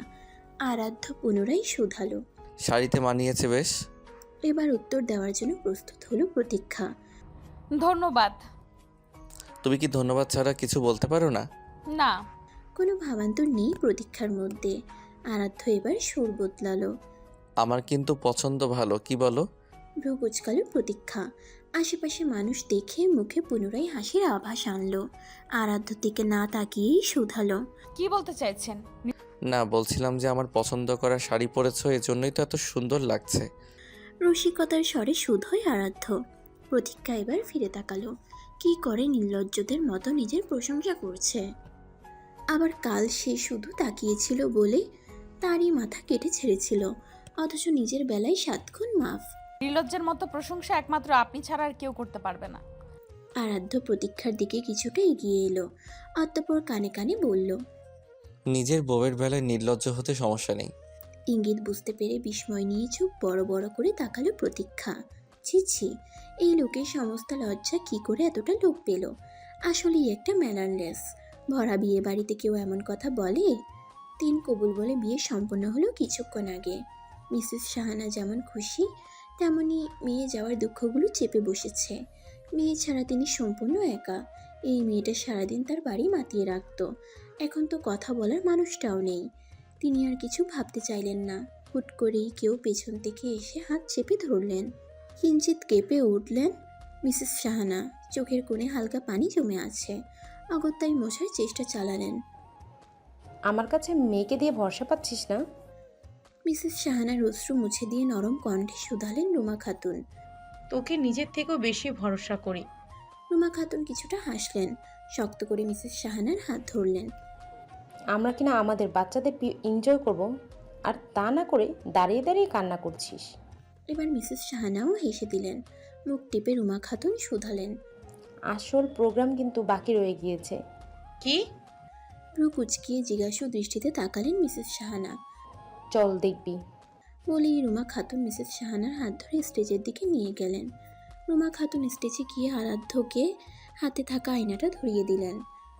বল দেখি, আয়নাতে কার মুখ দেখা যায়? আয়নায় দৃষ্টি নিক্ষেপ করলো আরাধ্য। মাথা নিচু করে তাকিয়ে আছে প্রতীক্ষা। মেয়েটা এমন করেই সবসময় তাকিয়ে থাকে, আবার মাঝে মধ্যে একদম চোখে চোখ রেখে তর্ক করবে, অথচ কাজের সময় ভেজা বেড়ালে রূপ নেবে। কোনো এক অজানা বেড়াজালে মেয়েটা ওকে দূরে সরিয়ে রাখে, তবে এবার তো তার জীবনে নাম লিখিয়ে ফেলেছে। বেশি দিন আর এই বেড়াজালকে বাসা বেঁধে থাকতে দেবে না। কি হলো বল? আরাধ্য এবার প্রতীক্ষার হাত নিজের সঙ্গে মুষ্টিবদ্ধ করলো। তরিতে তাকালো প্রতীক্ষা। এই দৃষ্টি প্রতীক্ষার কাছে বড্ড অচেনা ঠেকছে। কি যেন লুকিয়ে আছে এই চাহনিতে। কালো গাছরা বেঁধে দেওয়ার সময় একবার কেমন করে যেন তাকিয়েছিল। প্রতীক্ষা বোঝেনি, বুঝতেও পারে না। আরাধ্য নরম স্বরে শুধালো। আমি দেখছি সেই মেয়েটাকে, যে সর্বপ্রথম আমার হৃদয়ের কম্পন থামিয়ে দিতে সক্ষম হয়েছিল। বিস্ময় নিয়ে তাকিয়ে আছে প্রতীক্ষা। শেষ বাক্যগুলো শ্রবণ ইন্দ্রিয়তে ঠেকে আছে। হৃদয়ের কম্পন থামিয়ে দিয়েছিল, অথচ ওদের সাক্ষাৎই হয়েছিল কিনা ঝগড়ার মাধ্যমে। হুট করেই ধীরে বলে ওঠে প্রতীক্ষা। কি বললেন? রহস্যময় হাসিটা দিয়ে উঠে আরাধ্য। হাতটা ছাড়িয়ে নেয় এবার, অতঃপর বলে। তুমি বুঝবে না। এই মানুষটাকে বুঝতে হলে পুনরায় জন্ম নেওয়া লাগতে পারে। লোকটা এই আদরে এই তো হাস্যকর, আবার কিছু সময় পর রহস্যের খোলসে আটকে ফেলে নিজেকে। মানুষটার মধ্যে কি চলছে তা সে কখনো প্রকাশ করে না বললে ভুল হবে, করতে চায় না। এই কেমন অনুভূতি যা প্রকাশের এতই অযোগ্য, বুঝতে পারে না প্রতীক্ষা। না থাকলেই কি আর না থাকলেই বা কি, ওর তো আর নেই, কখনো হবেও না। বিদায় বেলা ঘনিয়ে এসেছে, সমস্ত অশ্রু যেন আটকে আছে। আচ্ছা, মানুষের অশ্রু কি কখনো শুকিয়ে যায়? তবে ওর ক্ষেত্রে কি হচ্ছে? হৃদয় দুমড়ে মুচড়ে যাচ্ছে, তবে অশ্রু আসতে চাইছে না। কান্না করলে কিছুটা হালকা লাগতো, কিন্তু ওকে কান্না করতে দেখলে মা ভেঙে পড়বে। মুখে হাসি এনে মায়ের ধারে এগিয়ে যায় প্রতীক্ষা। আসছি মা। মেয়েকে শক্ত করে জড়িয়ে ধরেন মিসেস সাহানা। নীরবে অশ্রু ফেলতে থাকেন। মেয়ে ছাড়া আজ পুনরায় তার আলোকিত জীবন অন্ধকারে রূপ নেবে। মেয়েকে ছাড়িয়ে চোখ মুছলেন। তুই কি খুশি মা? খুশি। এক বাক্যে মিথ্যা একটা উত্তর দিয়ে দিল প্রতীক্ষা। এবার সবাইকে বিদায় দিয়ে গাড়িতে উঠে বসলো। অনুভব করলো চোখ দিয়ে গড়িয়ে অশ্রু নামছে। না, অশ্রু শুকায়নি তাহলে, অনুভূতিও কিছুটা তাজা আছে। অনুভূতিহীন হয়ে পড়লে মানুষ অশ্রু ফেলতে ভুলে যায়। তারা অশ্রু ফেলতে চাইলেও ফেলতে পারে না, এতটাও দূর অবস্থা হয়নি। তবে ততক্ষণে পরিচিত হাতজোড়া এসে প্রতীক্ষার গড়িয়ে যাওয়া অশ্রু মুছে দিল। পাশ ফিরে চাইল প্রতীক্ষা। আরাধ্য শুধালো, আমি জানি এই কষ্ট ভোগ করে নেওয়ার সাধ্য আমার নেই। আবার সেই রহস্যময় খোলস, সেই নরম আওয়াজ, সেই অচেনা ধেয়ে আসা অনুভূতি। প্রতীক্ষা চেয়ে আছে, পরবর্তী বাক্যের জন্য অপেক্ষা করছে। তবে অশ্রু মুছে দেওয়ার দায়িত্বটা তো নিতে পারি। নড়েচড়ে বসল প্রতীক্ষা। কারো দয়ার পাত্র হওয়ার ইচ্ছে ওর নেই। চোয়াল শক্ত করে বলল, প্রয়োজন নেই। আমার আছে। প্রতীক্ষা নিরুত্তর। কথা বলতে মন চাইছে না আপাতত। বলতে গেলে কোনো কথা বাড়ানোর ইচ্ছেই নেই। জানালার দিকে ফিরল প্রতীক্ষা। ভরাট পাতা শেষে সামনে বেরিয়ে থাকা চুলগুলো উড়িয়ে দিচ্ছে। এই বাতাসটা প্রশান্তির, তবে অনেক অজানা অনুভূতিগুলো জাগিয়ে দিতে চাইছে। তারা আসতে ব্যর্থ হচ্ছে, নাকি প্রতীক্ষা আসতে দিতে চাইছে না, কে জানে। সমস্ত কিছু এক বিরাট বিভ্রান্তিতে রূপ নিচ্ছে। কখনো কি এমন বিভ্রান্তি প্রণয়ের রূপ নিতে পারে? না, অযথা ছাইপাশ ভেবে চলেছে প্রতীক্ষা। মাথা যন্ত্রণা ধরিয়ে দিচ্ছে। খাটের উপর দুই পা ছেড়ে দিয়ে ঘুমাতে পারলে ভালো লাগতো। এখন এই ভরাট বাতাসটা উপভোগ করাই শ্রেয়। মাঝে মধ্যে কিছু ইচ্ছের বহিঃপ্রকাশ হতে নেই। রাত 11:30 ঘটিকা। সময় তার আপন বেগে ছুটে চলেছে, তবে শুধু সময় না, প্রতীক্ষার জীবনের গতির কাটাও ছুটে চলেছে। এই তো কিছুদিন আগে যে লোকটার সাথে প্রথম সাক্ষাতেই ঝগড়া, কখনো কি ভেবে পেয়েছিল যে সেই লোকটাই তার জীবনসঙ্গীর স্থান দখল করে নেবে? আসলে নিয়তি কখন কোথায় কার সাথে মিলিয়ে দেয় সেটা সকলেরই অজানা। আরাধ্য ছেলেটার যে রুচি আছে সেটা প্রতীক্ষা এবার মানতে বাধ্য হলো। পরিপাটি গোছানো একটা ঘর, যা বেশিরভাগ ছেলের ক্ষেত্রেই অসম্ভব। ছেলেরা ঘর ওগোছালো রাখতে ভালোবাসে, বোধ করে বিয়ের পর বউ এসে সব গুছিয়ে দেবে। ব্যতিক্রম আরাধ্য। তা তার নিজ কক্ষ দেখেই বিনা দ্বিধায় ঠাউর করা যায়। বেশ একটা বড় না হলেও বেশ সুন্দর করে সাজিয়ে রাখা। ফুলের উপস্থিতি যেন এই সৌন্দর্যকে আরও দ্বিগুণ বাড়িয়ে তুলেছে। ঘরের এক পাশে আলমারি, তার ঠিক বিপরীত দিকে বড় বইয়ের সেলফটা প্রমাণ করে দিচ্ছে আরাধ্য বেশ বই পড়ুয়া। সেলফে কোন কোন লেখকের বই পাওয়া যাবে না তা বলা মুশকিল। ঘরের সঙ্গে লাগোয়া ওয়াশরুম এবং কোনায় ছোট্ট একটা বারান্দা। পাশেই কাঠের ফ্রেমে বাঁধাই করা একটা ছবি। আরাধ্যর পরনে আকাশি রঙের শার্ট আর উপরে ব্লেজার। দুই পকেটে হাত দিয়ে দিব্যি হাসি মুখে দাঁড়িয়ে আছে। সিল্কি চুলগুলো একপাশে সরিয়ে রাখা। হাসিটা বড্ড প্রাণবন্ত লাগছে। মুখ ঘোরালো প্রতীক্ষা। এটা সেই দিনের ছবি যেদিন রিসেন্ট ঝর্ণাতে পড়ে যাওয়ার আগ মুহূর্তে আরাধ্য তাকে বাঁচিয়েছিল। সেদিন তো কথাও কম শোনায়নি। বারান্দার পথে পা বাড়ালো প্রতীক্ষা। উদ্দেশ্য একটু আকাশ দেখবে। আকাশ দেখলে মনের অনেকখানি ক্লান্তি খুঁজে যায়। আর রাতের আকাশ হলে তো কথাই নেই। কিছু একটাই দৃষ্টি স্থির হওয়ায় থমকে দাঁড়িয়ে যায়। চোখে ভুল দেখছে নাকি সত্যি দেখছে বুঝতে পারছে না। সামনে ওরই কৃত্রিম অবয়ব বাঁধাই করা এক কাঠের ফ্রেমে, তবে এই ফ্রেমটা একটু কারুকাজ করা। ছবিটা পেছন থেকে তোলা হয়েছে, মুখ দেখা যাচ্ছে না। এ তো সেই একই দিনের ছবি, তবে এটা গেস্ট হাউসের বাগানে। আরাধ্য এই ছবি পেল কোথায়? আর তুললই বা কে? হাজারটা প্রশ্ন প্রতীক্ষার মাথায় জট পাকাতে শুরু করে। সবকিছু এত জটিল হয়ে উঠছে যে কিছু বুঝে উঠতে পারছে না প্রতীক্ষা। আরাধ্য আসলেই ব্যাপারটা জিজ্ঞেস করবে, করতেই হবে। আজ রাতের আকাশটা বেশ সুন্দর করে সজ্জিত হয়েছে, যদিও তারা নেই, শুধু এক পাশ দিয়ে থালার মতো রূপলি চাঁদ উকি দিচ্ছে। রাতের আকাশ ভালোবাসে প্রতীক্ষা। এই আকাশের পানে চাইলে প্রশান্তি কাজ করে, মনে হয় টুক করে হারিয়ে যেতে, চোখ বন্ধ করে হারিয়ে যেতে। প্রতীক্ষা। কিঞ্চিত কেঁপে ওঠে প্রতীক্ষা। আচমকা আরাধ্যর আগমন লক্ষ্য করেনি। লোকটা কি ভাবছে কে জানে। বিয়ের রাতে নতুন বউ ঘুমটা নামিয়ে বসে স্বামীর জন্য অপেক্ষারত থাকে। স্বামীর আগমন ঘটলে উঠে যেয়ে পা ধরে সালাম করে। অতঃপর ঘুমটা নামিয়ে স্বামী মুখ দেখে নতুন বউকে উপহার দেয়। সেখানে প্রতীক্ষা খাটে বসে থাকা তো দূর, বারান্দায় দাঁড়িয়ে রাতের আকাশ দেখছে। আচ্ছা, আরাধ্য কি কোনো উপহার দেবে তাকে, কে জানে। যা বাবার ভাবুক, প্রতীক্ষার কিছু যায় আসে না। ভেতরে এসো। প্রতীক্ষা এক দফা পিছে ফিরল, আরাধ্যর দিকে চাইল, পুনরায় আকাশের দিকে মন দিল। পরে প্রতীক্ষার উত্তর কর্ণপাত করল না আরাধ্য। চট করে কোলে তুলে নিল অর্ধাঙ্গিনীকে। বিস্ময়ের চোখে ড্যাব ড্যাব করে তাকিয়ে আছে প্রতীক্ষা। আরাধ্য রেহেন আচমকা কাজ বারবার তার ঠাউর করতে বেশ কষ্ট হয়। আশা করি এরপর থেকে ঠিক মতো কথা কানে নেওয়ার চেষ্টা করবে। প্রতীক্ষার চোখে চোখ রেখে আরাধ্য শুধালো। মুহূর্তেই ছবির ব্যাপারটা স্মরণে এলো প্রতীক্ষার। তবে এখন সময় নয়, কিছুক্ষণ পরে জিজ্ঞেস করাই শ্রেয়। প্রতীক্ষাকে নিয়ে এসে খাটে বসিয়ে দিল আরাধ্য। পাশের সাইড টেবিল থেকে তেহারির প্যাকেটটা খুলতে লাগলো। খেয়ে নাও। প্রতীক্ষার সামনে প্যাকেট ধরিয়ে দিয়ে শুধালো আরাধ্য। প্রচণ্ড খিদে পেয়েছিল, লজ্জায় আরাধ্যকে বলতেও পারত না। তবে লোকটা কি কিছু আজ করতে পেরেছিল, নাকি এমনি ফর্মালিটি বশত দিয়েছে? আমি খেয়াল করেছি বিয়েতে ঠিক মতো খেতে পারোনি, তাই ভাবলাম নিয়ে আসি। এই জন্যই আসতে কিছুটা দেরি হয়েছে। প্যাকেটটা হাতে নেই প্রতীক্ষা। পুনরায় সে নরম সুর। আরাধ্যর পানে দৃষ্টি না রেখেই বলল, কফিয়ত দেওয়ার প্রয়োজন নেই। আছে। কথা বাড়ালো না প্রতীক্ষা। কোনো উত্তর না দিয়েই চুপচাপ খেতে লাগলো। আগে খাওয়া দরকার, বেশিক্ষণ এই খিদে পেটে থাকলে পটল তুলতে পারে। পরে আরাধ্যকে ছবির কথাও জিজ্ঞেস করা হবে না। জলদি খেয়ে হাত মুখ ধুয়ে ফ্রেশ হয়ে নিল প্রতীক্ষা। হালকা গোলাপি রঙের সুতির একটা শাড়ি পরে নিয়েছে। রংটা প্রতীক্ষার বড্ড পছন্দ। বাহিরে এসে দেখলো ল্যাপটপ নিয়ে কি যেন কাজ করছে আরাধ্য। এক নজর প্রতীক্ষার পানে চাইল। চুলগুলো ভেজা, গোলাপি রঙের শাড়ি পরিয়ে তো তার কাঙ্ক্ষিত রমণী। মেয়েটা চুলও ঠিক মতো মুছতে পারে না। চোখ সরিয়ে পুনরায় ল্যাপটপের দিকে তাকিয়ে একটা মেল সেন্ড করলো। গোলাপি ছাড়া কি আর কোনো রং দুনিয়াতে নেই? কটূক্তির স্বরে শুধোয় আরাধ্য। প্রতীক্ষা মেয়েটা দিন দিন নিজের মায়ার জালে বেঁধে ফেলেছে তাকে। এই রংটা যেন মেয়েটা একটু বেশিই ফুটিয়ে তোলে, একদম যেন ফুটন্ত পদ্ম ফুল।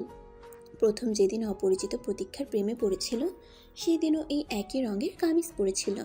তবে মেয়েটাকে খোঁচাতে ওর বেশ লাগে। মুখটা কেমন পেঁচিয়ে রাখে, আরাধ্য তা দেখে মজা পায়। না, নেই। শান্তভাবে জবাব দেয় প্রতীক্ষা।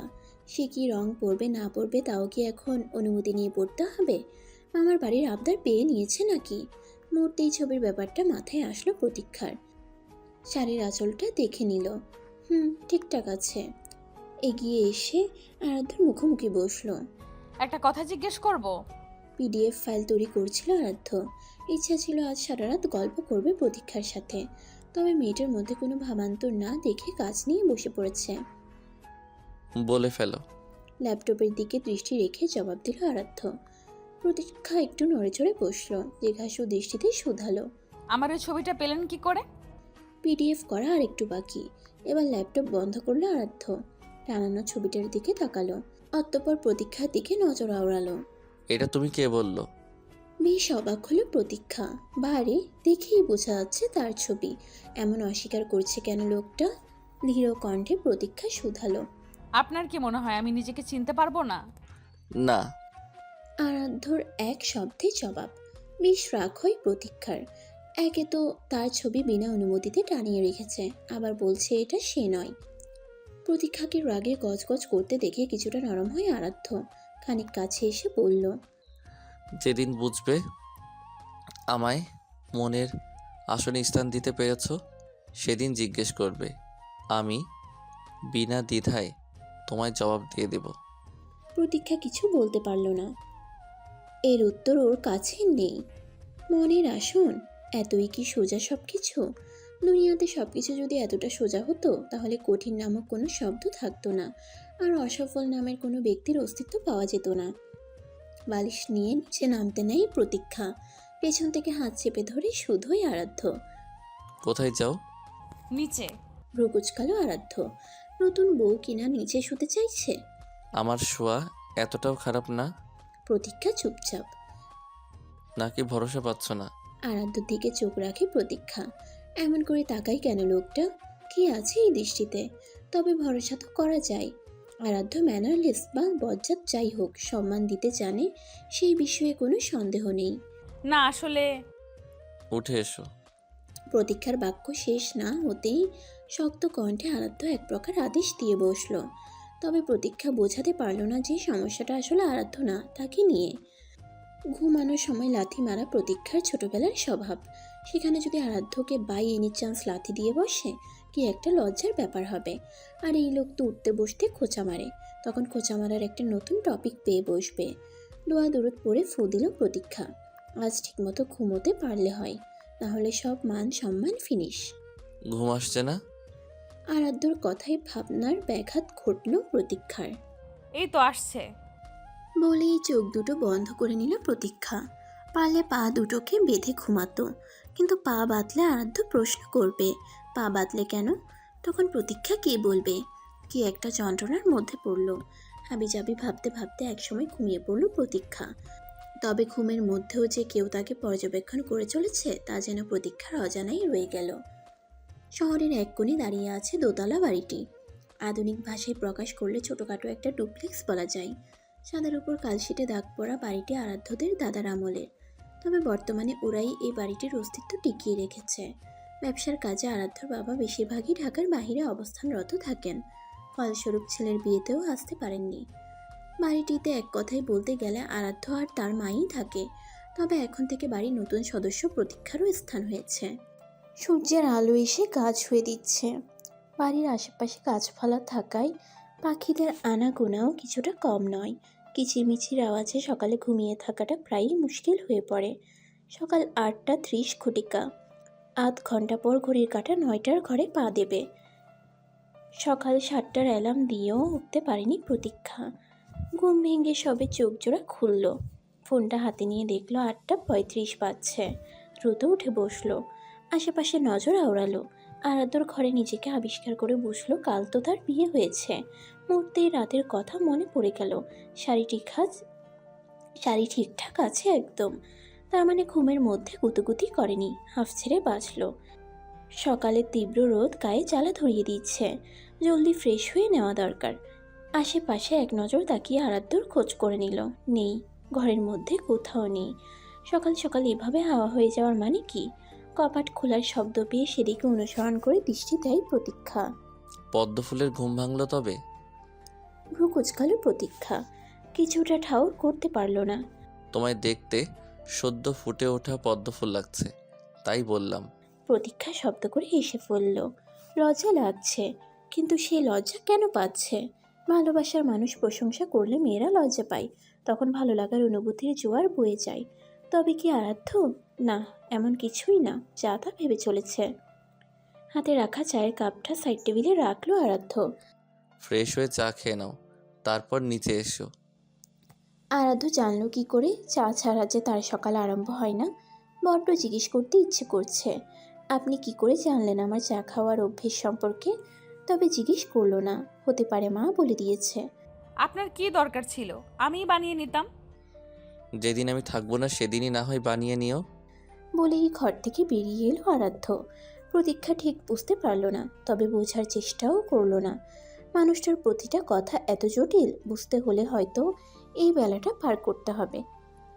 ফ্রেশ হয়ে মেরুন রঙের একটা সিল্ক শাড়ি পরে নিল প্রতীক্ষা।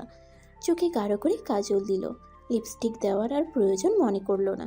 ভেজা চুল গড়িয়ে পানি পড়ছে, পেছনটুকু কিছুটা ভিজা আছে। শাড়ির আঁচল ঠিক করার মুহূর্তেই আরাধ্যর আওয়াজ কর্ণপাত ঘটল। আসবো?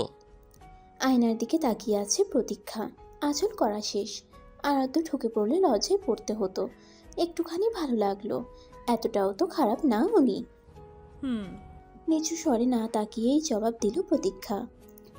আরাধ্য ঢুকে পড়ে। নিঃশব্দে প্রতীক্ষার ঠিক পেছনে এসে দাঁড়ায়।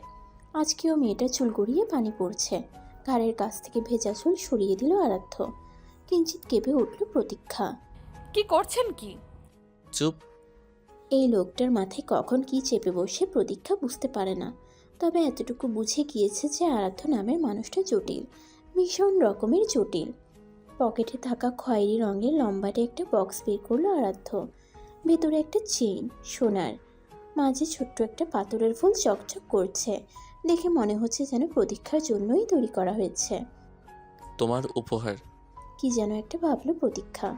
আয়নার দিকে তাকিয়েই আরাধ্যর দিকে দৃষ্টি রেখে বলল। আমার? আরাধ্য চেইনটা আলতো হাতে পরিয়ে দিতে লাগলো। হুম, বিয়ের রাতে তো তোমায় কিছু দিলাম না, খেয়াল ছিল না আসলে। ও আচ্ছা। পছন্দ হয়েছে? উৎসুক দৃষ্টিতে চেয়ে আছে আরাধ্য, অর্ধাঙ্গিনীর জবাব শোনার অপেক্ষায়। আরাধ্যর থেকে মুখ ঘোরায় প্রতীক্ষা। লোকটা বেশি লম্বা, মুখ উঁচু করে তাকাতে হয়। শ্যামবর্ণ চেহারার উৎসুক দৃষ্টি তার উত্তরের অপেক্ষা করছে। দাড়িগুলো মনে হয় বিয়ের জন্য শেভ করেছে, তবে শেভ করলে উনাই দেখতে মানায় না, একদিন বলতে হবে।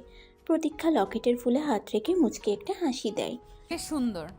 অশান্ত হৃদয়ে কিছুটা তৃপ্তি পায় আরাধ্য। এতটা আশা করেনি। হুট করেই অনুভব করে কেউ তার হাত মুষ্টিবদ্ধ করে নিয়েছে। নিচে চলুন। কিছুটা অবাক হয় আরাধ্য। নিজে থেকে এসে প্রতীক্ষা তার হাত স্পর্শ করেছে। কোমর অবধি খোলা চুলগুলো বাতাসে উড়ছে, তবে অনেকখানি শুকিয়ে গিয়েছে। এই চুলই তো আরাধ্যকে প্রেমে পড়তে বাধ্য করেছিল। আমার সামনে চুল খোলা রেখে আসবে না। ব্যথিত হলো প্রতীক্ষা। লোকটা এত কঠিন কেন? একটু ভালো করে বললেই হতো। তাছাড়া চুল খোলা থাকলেই বা কী হয়েছে?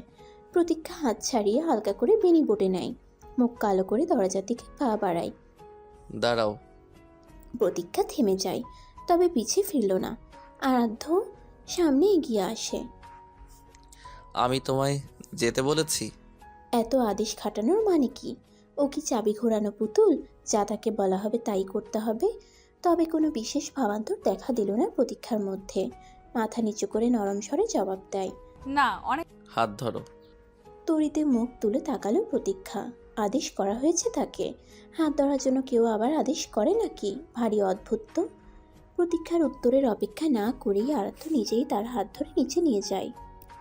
ডাইনিংয়ে ব্রেকফাস্ট সাজাচ্ছেন রুমা খাতুন। কাল রাতেই সব মেহমান চলে গিয়েছে।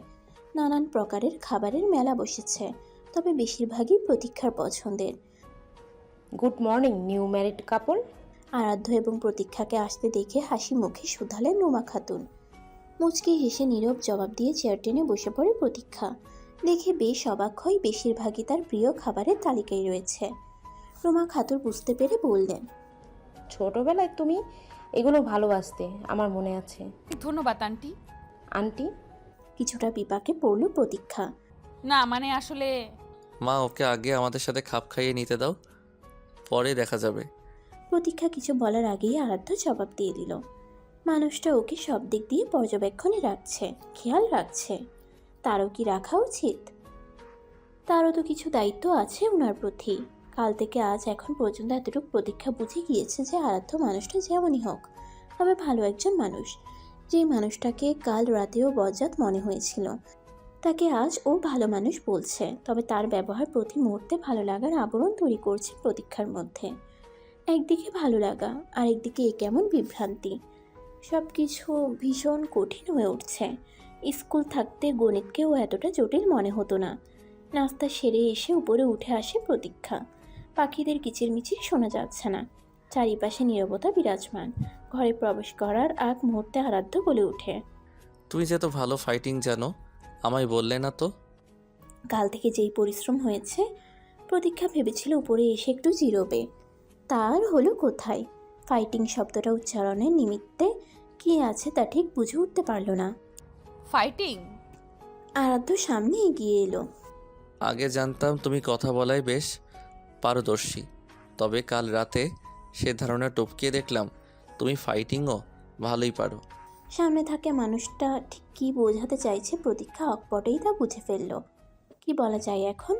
তবে ওনার সাথে এত কথা বলারও সময় নেই। দেখুন, পথ ছাড়ুন। আরাধ্য সরে না, একইভাবে দাঁড়িয়ে থাকে। আগে বলো, আমায় ফাইটিংয়ের কথা বললে না কেন? খোঁচা মারছেন? একটু। শব্দ করে হেসে ফেললো আরাধ্য। সরুন তো। প্রতীক্ষার হাত টেনে বুকের সঙ্গে মিশিয়ে নিল আরাধ্য। মনে হচ্ছে নরম কোনো পাখিকে নিজের সঙ্গে মিশিয়ে নিয়েছে। এই পাখিটাই একদিন তার কাছে বন্দি হবে। ছাড়ুন। না। এবার কিন্তু। কি এবার? ছোট্ট একটা নিঃশ্বাস ফেলল প্রতীক্ষা। নিজেকে ছাড়াবার অযথা চেষ্টা চালাচ্ছে। অধিকার খাটাচ্ছেন? এখনো না। তাহলে? ছেড়ে দিল আরাধ্য। অধিকার এখনো খাটাইনি সুইটহার্ট, তবে খুব শীঘ্রই খাটাবো, আর সেটা তুমি নিজে এসে আদায় করে নেবে। আকাশে কালো মেঘেরা অনেকক্ষণ ধরে উঁকি মারছে। সূর্য বিদায় নিয়েছে, ঘন্টা দুয়েক হবে। এদিকটা খানিক নিরিবিলিই বলা যায়। গাড়ি চলাচলের তেমন কোনো আওয়াজ পাওয়া যায় না। মানুষজনের চলাচলও খুব একটা নেই। একটু বেলা হলেই রাস্তা ফাঁকা হয়ে যায়। প্রতীক্ষা সবে বসেছে। উদ্দেশ্য খানিকটা হেয়ারপ্যাক লাগাবে চুলে। কাল থেকে যেই ধকল গিয়েছে, হেয়ার স্প্রেতে চুলগুলোর একদম যা নয় তাই অবস্থা হয়ে আছে। চুলের অযত্ন একদম সহ্য হয় না তার। আবহাওয়াটা আজ একদম মনের মতো। কালো মেঘের আনাগোনা, ঝড়ো হাওয়া। এই সময়ে ওই গানটা গাইতে ভীষণ মন চাইছে। এই মেঘলা দিনে একলা ঘরে থাকে না তোমার, কাছে যাব কবে পাবো ওগো তোমার নেমন্তণ। তুমি এমন কেন তুমি মেয়ে? সেকেন্ডে সেকেন্ডে বুকের মধ্যে উথাল পাতাল ঝড় তুলে দিচ্ছ। তোমায় না বলেছি চুল খোলা রেখে সামনে এতবার ঘোরাঘুরি করবে না? অতি যত্নে চুলে নিজের বানানো নতুন হেয়ারপ্যাক ট্রাই করছিল প্রতীক্ষা। আনমনেই বিড়বিড় করে গান গাইছিল। গানের মাঝে ব্যাঘাত ঘটায় বিরক্তির চোখ নিয়ে উপরে তাকালো প্রতীক্ষা। এই রোগটা হুট করে আবার কোথা থেকে উদয় হলো? কিছুক্ষণ চুপ থেকে চল শক্ত করে বলল, জি, আমি চুল ছেড়ে ঘুরবো কি বেঁধে ঘুরবো তার কৈফিয়ত নিশ্চয়ই আমি আপনাকে দিব না। নিমিষে আরাধ্যর চেহারার ভাব বদল করলো। কাল থেকে ভালো মতোই চুপ ছিল, আজ আবার ওনার বুলি ফুটেছে দেখা যাচ্ছে। ধীরে ধীরে প্রতীক্ষার দিকে পা বাড়ালো। হেয়ারপ্যাকের বাটিটা ধাক্কা লেগে পড়ে মেঝেতে গড়িয়ে যাচ্ছে। প্রতীক্ষার দম বন্ধ হয়ে আসার উপক্রম। এই লোকের মতলবটা কি বুঝতে পারছে না। নাকের ডগার কাছে যেয়ে আরাধ্য থেমে গেল। প্রতীক্ষা ভয়ে চোখ বন্ধ করে নিয়েছে। সে কিছুক্ষণ প্রতীক্ষাকে দেখে নিল। চুলে অর্ধেক হেয়ারপ্যাক লাগানো হয়েছে। এই মেয়েকে এই অবস্থায়ও যেন আরও দ্বিগুণ আকর্ষণীয় মনে হচ্ছে। অতঃপর মুখে মুচকি হাসি এনে শীতল গলায় বলল, মাই ডিয়ার ওয়াইফ, আজকের মতো মাফ পেলে। এরপর থেকে আর এমন উটকো তর্ক আমি সহ্য করব না সুইটহার্ট। চোখ খুলল প্রতীক্ষা। আরাধ্য এবার কিছুটা দূরে সরে এলো। প্রতীক্ষা এবার এগিয়ে এসে দু কোমরে হাত রাখলো। ভ্রুকুচকে আছে। আজ বোঝাবেও কি জিনিস। লোকটা শুধু অসময়ে ধমকাতে চলে আসে। প্রতীক্ষার কাণ্ড দেখে আরাধ্যর হাসি পেল, তবে প্রকাশ করলো না। চিন্তিত ভঙ্গিতে শোধালো, কি সমস্যা? কোমরে দুই হাত রেখে আরেকটু সামনে এগোয় প্রতীক্ষা। আজ যেন সে একটা বিহিত করেই ছাড়বে। আপনার কি সমস্যা? মানে আপনি যখন তখন আমায় আদেশ করবেন, জড়িয়ে ধরবেন, ধমক দেবেন, আবার অ্যাটিটিউডও দেখাবেন। পেয়েছেনটা কি? হ্যাঁ, দেখতে চাও কি পেয়েছি? হ্যাঁ। আচমকাই আরাধ্য কোলে তুলে নিল প্রতীক্ষাকে। শয়তানি হাসি দিয়ে বিছানার দিকটা দেখিয়ে প্রতীক্ষাকে উদ্দেশ্য করে শুধালো, অধিকার দেখানো বাকি আছে, সেটা দেখিয়ে দিলেই কি পেয়েছি বুঝে যাবে। শরীরের লোম খাড়া হয়ে আসে প্রতীক্ষার। বজ্জাত লোকটা কিসের মতলব করছে? ভেবেছিল আজ লড়াইয়ে সে জিতবে, লোকটা ক্ষমা চাইবে, বলবে প্রতীক্ষা মাফ করে দাও, আর হবে না। তার কোথায় হলো, নাজেহাল অবস্থায় পড়তে হলো ওকে। কি যে দরকার ছিল ওনার সাথে লাগতে যাওয়ার? নিজেকে ছাড়ানোর প্রাণপণ চেষ্টা চালাচ্ছে প্রতীক্ষা। ছোটাছুটি করে লাভ নেই। কাঁদো কাঁদো মুখ নিয়ে তাকিয়ে আছে প্রতীক্ষা। সঠিক সময়ে আরাধ্যর ফোনের আওয়াজে দুজনের কর্ণপাত ঘটল। জোরে দম ফেলল প্রতীক্ষা। ফোন কল দাতা নিশ্চয়ই মানুষরূপী ফেরেস্তা হবে। প্রতীক্ষাকে নামিয়ে দিয়ে ফোন হাতে নিল আরাধ্য। স্ক্রিনে শফিকের নম্বর চকচক করছে। এই অসময়ে শফিক ছাড়া আর কেই বা হতে পারে। অন্যদিকে প্রতীক্ষা ছাড়া পেয়ে একদৌড়ে ওয়াশরুমে ঢুকে গিয়েছে। মেয়েটাকে এতক্ষণ আটকে রাখা ঠিক হয়নি। মাথায় হেয়ারপ্যাক লাগানো ছিল। ঠান্ডা লেগে গেলে তো আবার ঝামেলা। আরেক দফা কল আসায় রিসিভ করলো আরাধ্য। স্যার আসসালামু আলাইকুম। শফিক বলো। শফিক ছোট্ট একটা নিঃশ্বাস নিল। আরাধ্য স্যারকে কিছু বলতে গেলে বুক কাঁপে, বিনা কারণে ঝাড়ি মারে। স্যার আপনাকে বড় স্যার একটু ডেকেছে। ফোনের ক্যালেন্ডারে নজর দেয় আরাধ্য। আজ তো তার অফিসে যাওয়ার কথা নয়, বিয়ের পরের দিনটা সে ছুটি নিয়েছিল। সচরাচর ছুটি নেয় না আরাধ্য, ছুটি নিতে তেমন পছন্দও করে না। তবে আজ একটা দিন ছুটি নিয়েছিল প্রতীক্ষার সঙ্গে সময় কাটাবে বলে। আমি তো আজ ছুটি নিয়েছিলাম। আরেক দফা নিঃশ্বাস ছাড়ল শফিক। স্যার এখনও ঠান্ডা আছেন, কোনো হুঙ্কার দিচ্ছে না। আচ্ছা, বিয়ের পর কি মানুষ পাল্টে যায়? বউয়ের ছোঁয়া পেয়ে কি স্যার নরম হয়ে গিয়েছেন? তবে স্যার তো এত সহজে পাল্টে যাওয়ার কথা না। স্যার একটু ইমার্জেন্সি। ঘড়ির দিকে তাকালো আরাধ্য। কিছুক্ষণ পরেই সন্ধে নামবে, চট জলদি কাজ সেরে চলে আসলেই হবে। আচ্ছা আমি আসছি। Okay sir. ফোন রেখে আরাধ্য সামনে নজর দিল।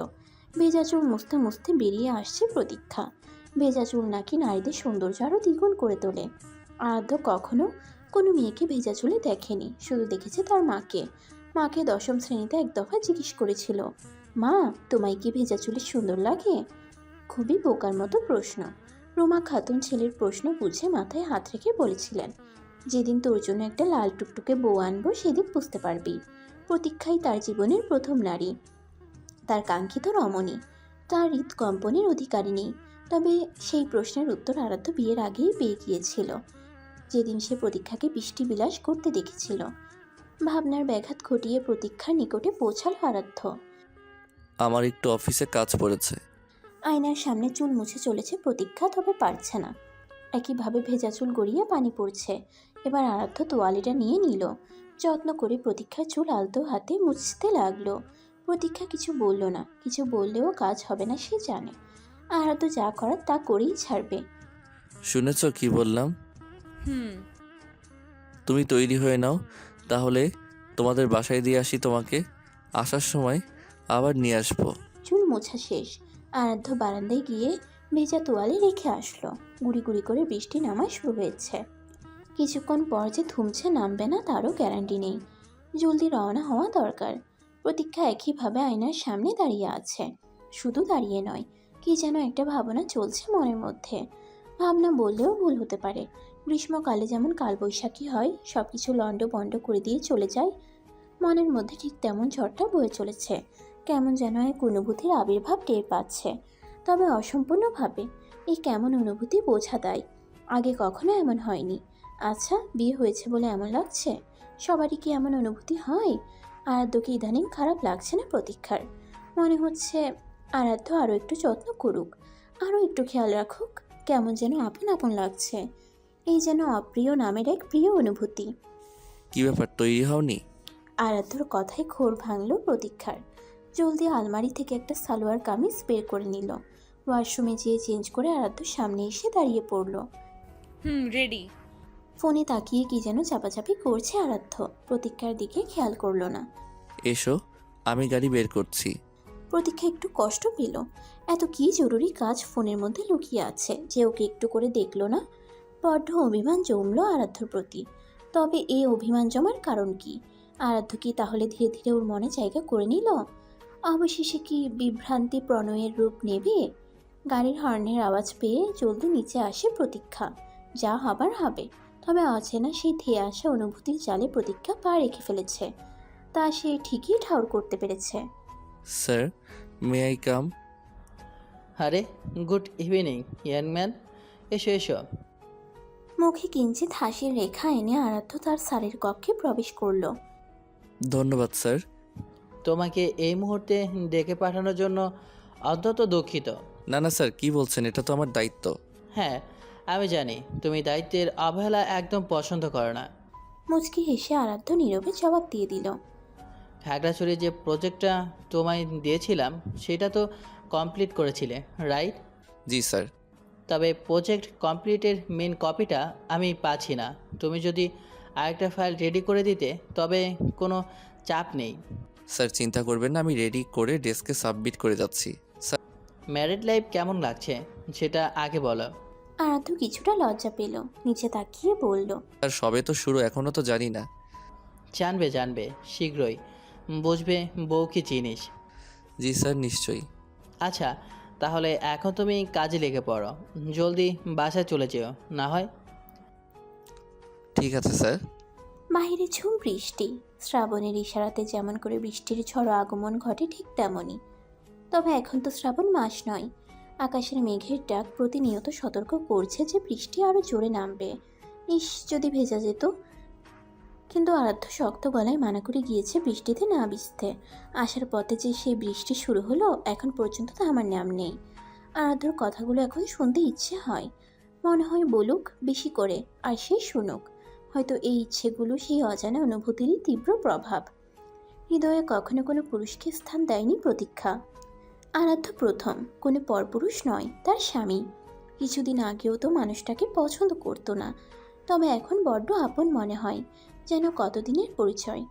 পরিচয় তো ছিলই, মায়ের কাছে ছোটবেলার গল্প শুনেছে। আরাধ্য নাকি তার মারামারি করার সঙ্গী ছিল, তবে এখন তার এসব মনে নেই। আনমনে হেসে ফেলল প্রতীক্ষা। অবাক হলো, আরাধ্যর কথা ভেবে সে হাসছে। তার ইদানিং হাসি পায় আর লজ্জা পায় মানুষটার হুটহাট কাজকর্মতে। তবে উপভোগ করে প্রতীক্ষা। বিরক্তি প্রকাশ করলেও তার ভালো লাগে। আরাধ্য তো তার মানুষ, তার ব্যক্তিগত পুরুষ। প্রতীক্ষা জানালার পাশ থেকে সরে আসে। বৃষ্টি ভালোই নেমেছে, তাই গ্লাস লাগিয়ে দিয়ে সোফায় গিয়ে বসল। মিসেস শাহানা মেয়ে এবং জামাইয়ের জন্য খাবার রান্নায় ব্যস্ত। সেই ফাঁকে সোনালি ছুটে এলো।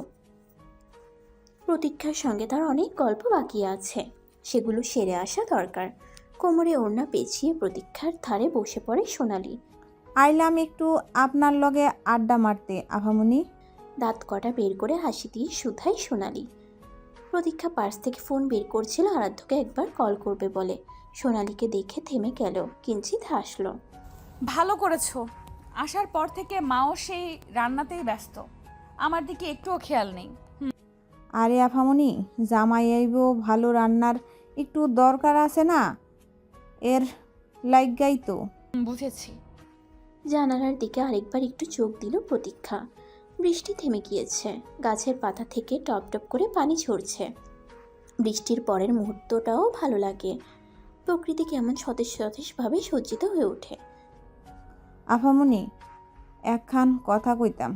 সোনালির দিকে নজর দিল প্রতীক্ষা। বলো। আপনার জামাইটা যে কি সুন্দর, বাবা গো, একদম রাজপুত্তুর।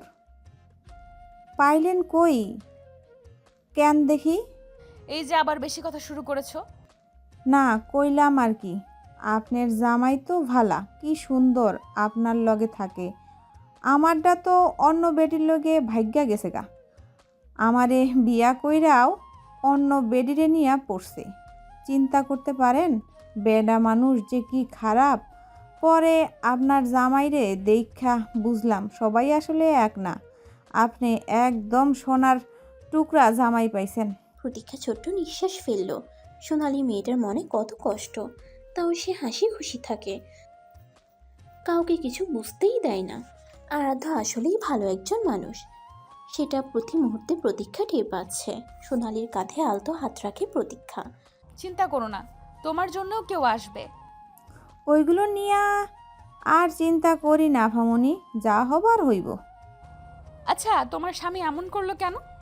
সোনালি একটু করে মুখ ভেঙচি কাটল, অতঃপর বলল, ওই যে কইলাম, বেডা মানুষ, কখন কি করে তার ঠিকানা নাই। শয়তান কোন জায়গায়। মানুষকে শয়তান বলতে হয় না সোনালি। জিহ্বায় কামড় দিল সোনালি। মুখ দিয়া বাইর হইয়া যায়, কি কমু কন, মাঝে মধ্যে খারাপ লাগে। তয়া ভামনি, আরেকখান কথা কই। বলো। আপনারে যখন দেখি তখন যে কি ভালা লাগে। আপনিও তো ভালা, একখান মানুষ পাইছেন। খালাম্মাও কয় আরাধ্য স্যার বহুত ভালা মানুষ। কালকেও খালাম্মারে ফোন দিয়া খোঁজ নিছে। কাল? খালাম্মাও তো কইল আপনি কল দেন নাই, জামাই ঠিকই কল দিছে। মুহূর্তেই প্রতীক্ষার ফোনের রিং রিং শব্দে দুজনের আলাপে ছেদন ঘটে। স্ক্রিনে ভেসে থাকা নম্বর প্রতীক্ষার ভীষণ জানা। সেই কাঙ্ক্ষিত কলটা এসেছে। এতক্ষণে সময় হলো ফোন দেওয়ার। যদিও প্রতীক্ষাই দিত, সোনালির সঙ্গে আলাপে বসে যাওয়াই আর দেওয়া হয়নি। তবে ওপাশের কণ্ঠস্বর শুনে যে প্রতীক্ষার সমস্ত কিছু অন্ধকার হয়ে আসবে তার কিঞ্চিত আভাসও সে বুঝতে পারছে না। প্রতীক্ষা একগাল হাসি দিয়ে কল রিসিভ করলো। হ্যালো। হ্যালো হ্যালো আপনি আরাধ্য স্যারের ওয়াইফ বলছেন? স্যার অ্যাক্সিডেন্ট করেছেন, ইমিডিয়েটলি হসপিটালে চলে আসুন। আমি অ্যাড্রেস সেন্ড করছি। হাত থেকে ফোন পড়ে যায় প্রতীক্ষার। সোফা থেকে পড়ে যেতে নিলে সোনালি ধরে বসে। সব কিছু জট পাকিয়ে যাচ্ছে। কি শুনলো ফোনের অপর পাশ থেকে? প্রতীক্ষা আবার স্মরণে আনার চেষ্টা করলো।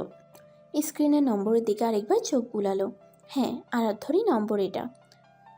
ওর সব শুরু হওয়ার আগেই কি শেষ হয়ে যাবে? কিছু অনুভূতিরা এসে সবে ভিড় জমাতে শুরু করেছিল। না না, আরাধ্যর কিছু হবে না, কিছু হতেই পারে না। ও খালাম্মা জলদি আহেন, আপামনি কেমন করতাছে? মিসেস শাহানা পোলাও করছিলেন।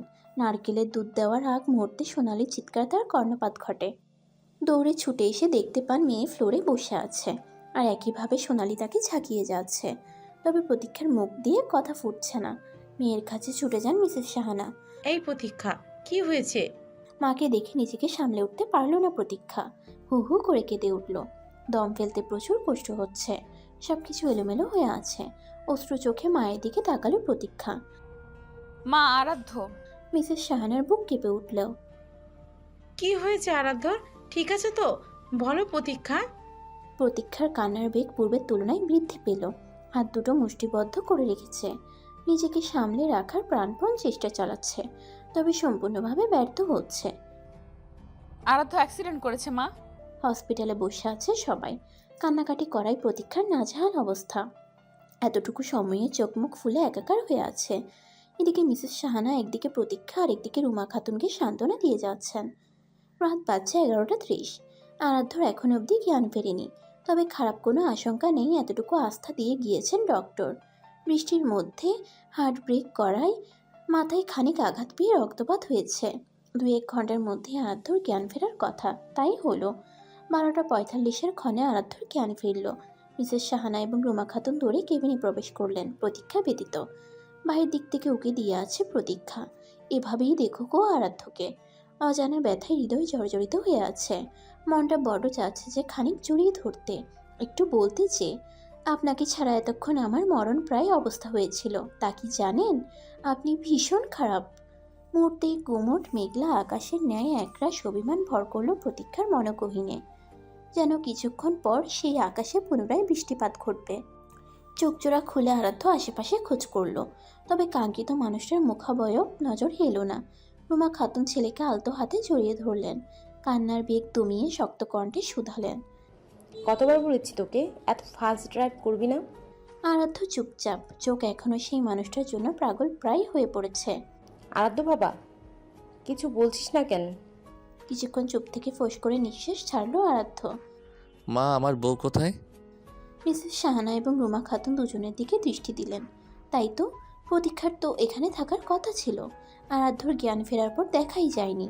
প্রতীক্ষা তো কিছুক্ষণ আগেই ছিল। কান্নাকাটি করতে করতে খারাপ করে ফেলেছে মেয়েটা। কি? আরাধ্য উঠতে চাইল কিন্তু পারল না। পদ্মফুলের জন্য হৃদয় ব্যাকুল হয়ে উঠছে। প্রতি মুহূর্তে নিঃশ্বাস প্রশ্বাসের জন্য তার প্রতীক্ষাকে লাগবেই। কি করছিস তুই আরাধ্য? প্রতীক্ষাকে এই মুহূর্তে আমার সামনে চাই। মিসেস শাহানা আরাধ্যকে নরম কণ্ঠে শুধালেন। তুমি শান্ত হও বাবা, আমি দেখছি প্রতীক্ষা কোথায় আছে। বলেই মিসেস শাহানা কেবিন থেকে বেরিয়ে এলেন। নিজের বাম পাশে দাঁড়িয়ে দেখলেন দেয়ালে হেলান দিয়ে দাঁড়িয়ে আছে প্রতীক্ষা। আরাধ্য তোকে খুঁজছে মা। পায়ের দিকে তাকিয়ে আনমনে কি যেন ভেবে চলেছিল প্রতীক্ষা। অজান্তেই চোখ গড়িয়ে টপ টপ পানি বইছে। মায়ের আবির্ভাব তা ব্যাঘাত ঘটালো। অপ্রকাশ্যে অশ্রু মুছে নিল। আমাকে খুঁজেছে উনি। জ্ঞান ফেরার পর তার প্রথম কথাই ছিল তার বউ কোথায়, আর তুই এখানে দাঁড়িয়ে আছিস। ভেতরে চল। অপ্রকাশ্যে অশ্রু মুছে নিল। প্রতীক্ষা কোনো জবাব দিল না, নিশ্চুপভাবে কেবিনে প্রবেশ করলো। রুমা খাতুন এগিয়ে এসে মিসেস শাহানার হাত ধরে কেবিন থেকে বেরিয়ে গেলেন। একইভাবে নিচের দিকে তাকিয়ে আছে প্রতীক্ষা। আরাধ্যর দিকে চাইছে না, প্রচণ্ড কান্না পাচ্ছে। ভেবেছিল যে মানুষটাকে হারিয়ে ফেলেছে। তার স্বপ্নগুলো শুরু হওয়ার আগেই শেষ হয়ে গিয়েছে। কেন হওয়াচ্ছিল এমনটা? তবে এই মানুষটা এখন তার সামনে, তার দিকেই তাকিয়ে আছে। কোথায় ছিলে? প্রতীক্ষা নিশ্চুপ। কোথায় ছিলে? এবার ধমকের স্বরে বলে উঠল আরাধ্য। প্রতীক্ষাকে না দেখতে পেরে মাথা একদম গরম হয়ে আছে, তবে ধমকও দিতে চায়নি। জবাব না পেয়ে নিজেকে সামলাতে পারছে না। অবাক করে দিয়ে আরাধ্যকে শক্ত করে জড়িয়ে ধরল প্রতীক্ষা। হো হো করে কেঁদে উঠল। প্রতীক্ষা, কি হয়েছে? আমি আছি তো, দেখো কিচ্ছু হয়নি আমার। এমন করে কান্না করে না। প্রতীক্ষা থামছে না, শক্ত করে ধরে আছে আরাধ্যকে, যেন ছেড়ে দিলে সে চলে যাবে, অনেক দূরে চলে যাবে। আরাধ্য একইভাবে ধরে আছে তার অর্ধাঙ্গিনীকে। এভাবে কান্না করলে যে তুমি অসুস্থ হয়ে পড়বে, পরে আমার দেখাশোনা কে করবে শুনি? প্রতীক্ষার মুখ আলতো হাতে স্পর্শ করে আরাধ্য। কিছুক্ষণ আগেও প্রচুর কান্না করেছে, চোখ মুখ দেখে তা স্পষ্ট বোঝা যাচ্ছে। আরাধ্যর বুক কেঁপে উঠল। মেয়েটা এত কষ্ট পেয়েছে? পদ্মফুল, এই কি অবস্থা করেছো নিজের? নরম স্বরে শুধায় আরাধ্য। ফুপাতে ফুপাতে অতি কষ্টে অভিমান জমা স্বরে উচ্চারণ করল প্রতীক্ষা। আরাধ্যর দিকে চাইল। কি শান্তি এই মানুষটার দিকে তাকিয়ে, কি মায়াবী চাহনি, মনে হচ্ছে কত বছর পর দেখছে, অথচ ব্যবধান মাত্র কয়েক ঘন্টার। খারাপ কেন শুনি? আপনি আমায় ছেড়ে চলে যেতে চেয়েছিলেন, তাই না? আরাধ্য আরও কাছে টেনে নেয় প্রতীক্ষাকে, শক্ত করে নিজের মধ্যে চেপে ধরে। যেতে চাইলে কি আর এখন আপনার সামনে থাকতে পারতাম ম্যাডাম? যাবেন না, কখনো যাবেন না প্লিজ। ভূতের মুখে রাম নাম দেখছি। প্রতীক্ষা এবার আরাধ্যর বুকে আস্তে করে কিল মারে। আবার খোঁচা মারছেন? প্রতীক্ষার কপালে ভালোবাসার ছোঁয়া এঁকে দেয় আরাধ্য। পুনরায় দুজন দুজনকে জড়িয়ে ধরে, যেন কত বছর পর দুই প্রেমিক যুগল নিজেদের দেখা পেয়েছে। একটু ছেড়ে দিলেই আবার তারা হারিয়ে যাবে একে অপরের থেকে। সকালের দিকেই আরাধ্যকে বাসায় নিয়ে আসা হলো। চলাচল মোটামুটি ভালো মতোই করতে পারে, তবে মাথায় খানিক ব্যথা, সেটাও কিছুদিনের মধ্যে সেরে উঠবে। প্রতীক্ষা বাসায় এসে ফ্রেশ হয়ে নিল। আরাধ্য ঘুম দিয়েছে, উঠতে উঠতে দুপুর। তবে সে ওঠার আগে স্যুপটা বানিয়ে নেওয়া দরকার। ডক্টর বলেছে এই একটা সপ্তাহ বেশ ভালো করে যত্ন নিতে হবে আরাধ্যর, কোনো কিছুর কমতি রাখবে না প্রতীক্ষা। আরাধ্যকে সুস্থ করে তুলতে হবে। প্রতীক্ষা রান্নাঘরে যেয়ে দেখলো রুমা খাতুন দুপুরের খাবারের ব্যবস্থা করছেন। ও প্রতীক্ষা, এসো তো, তোমায় খানিক খাইয়ে দিই, কাল থেকে কিছুই খাওনি। মা, আমি পরে খাবো, আগে আপনার ছেলের জন্য একটু স্যুপ তৈরি করি।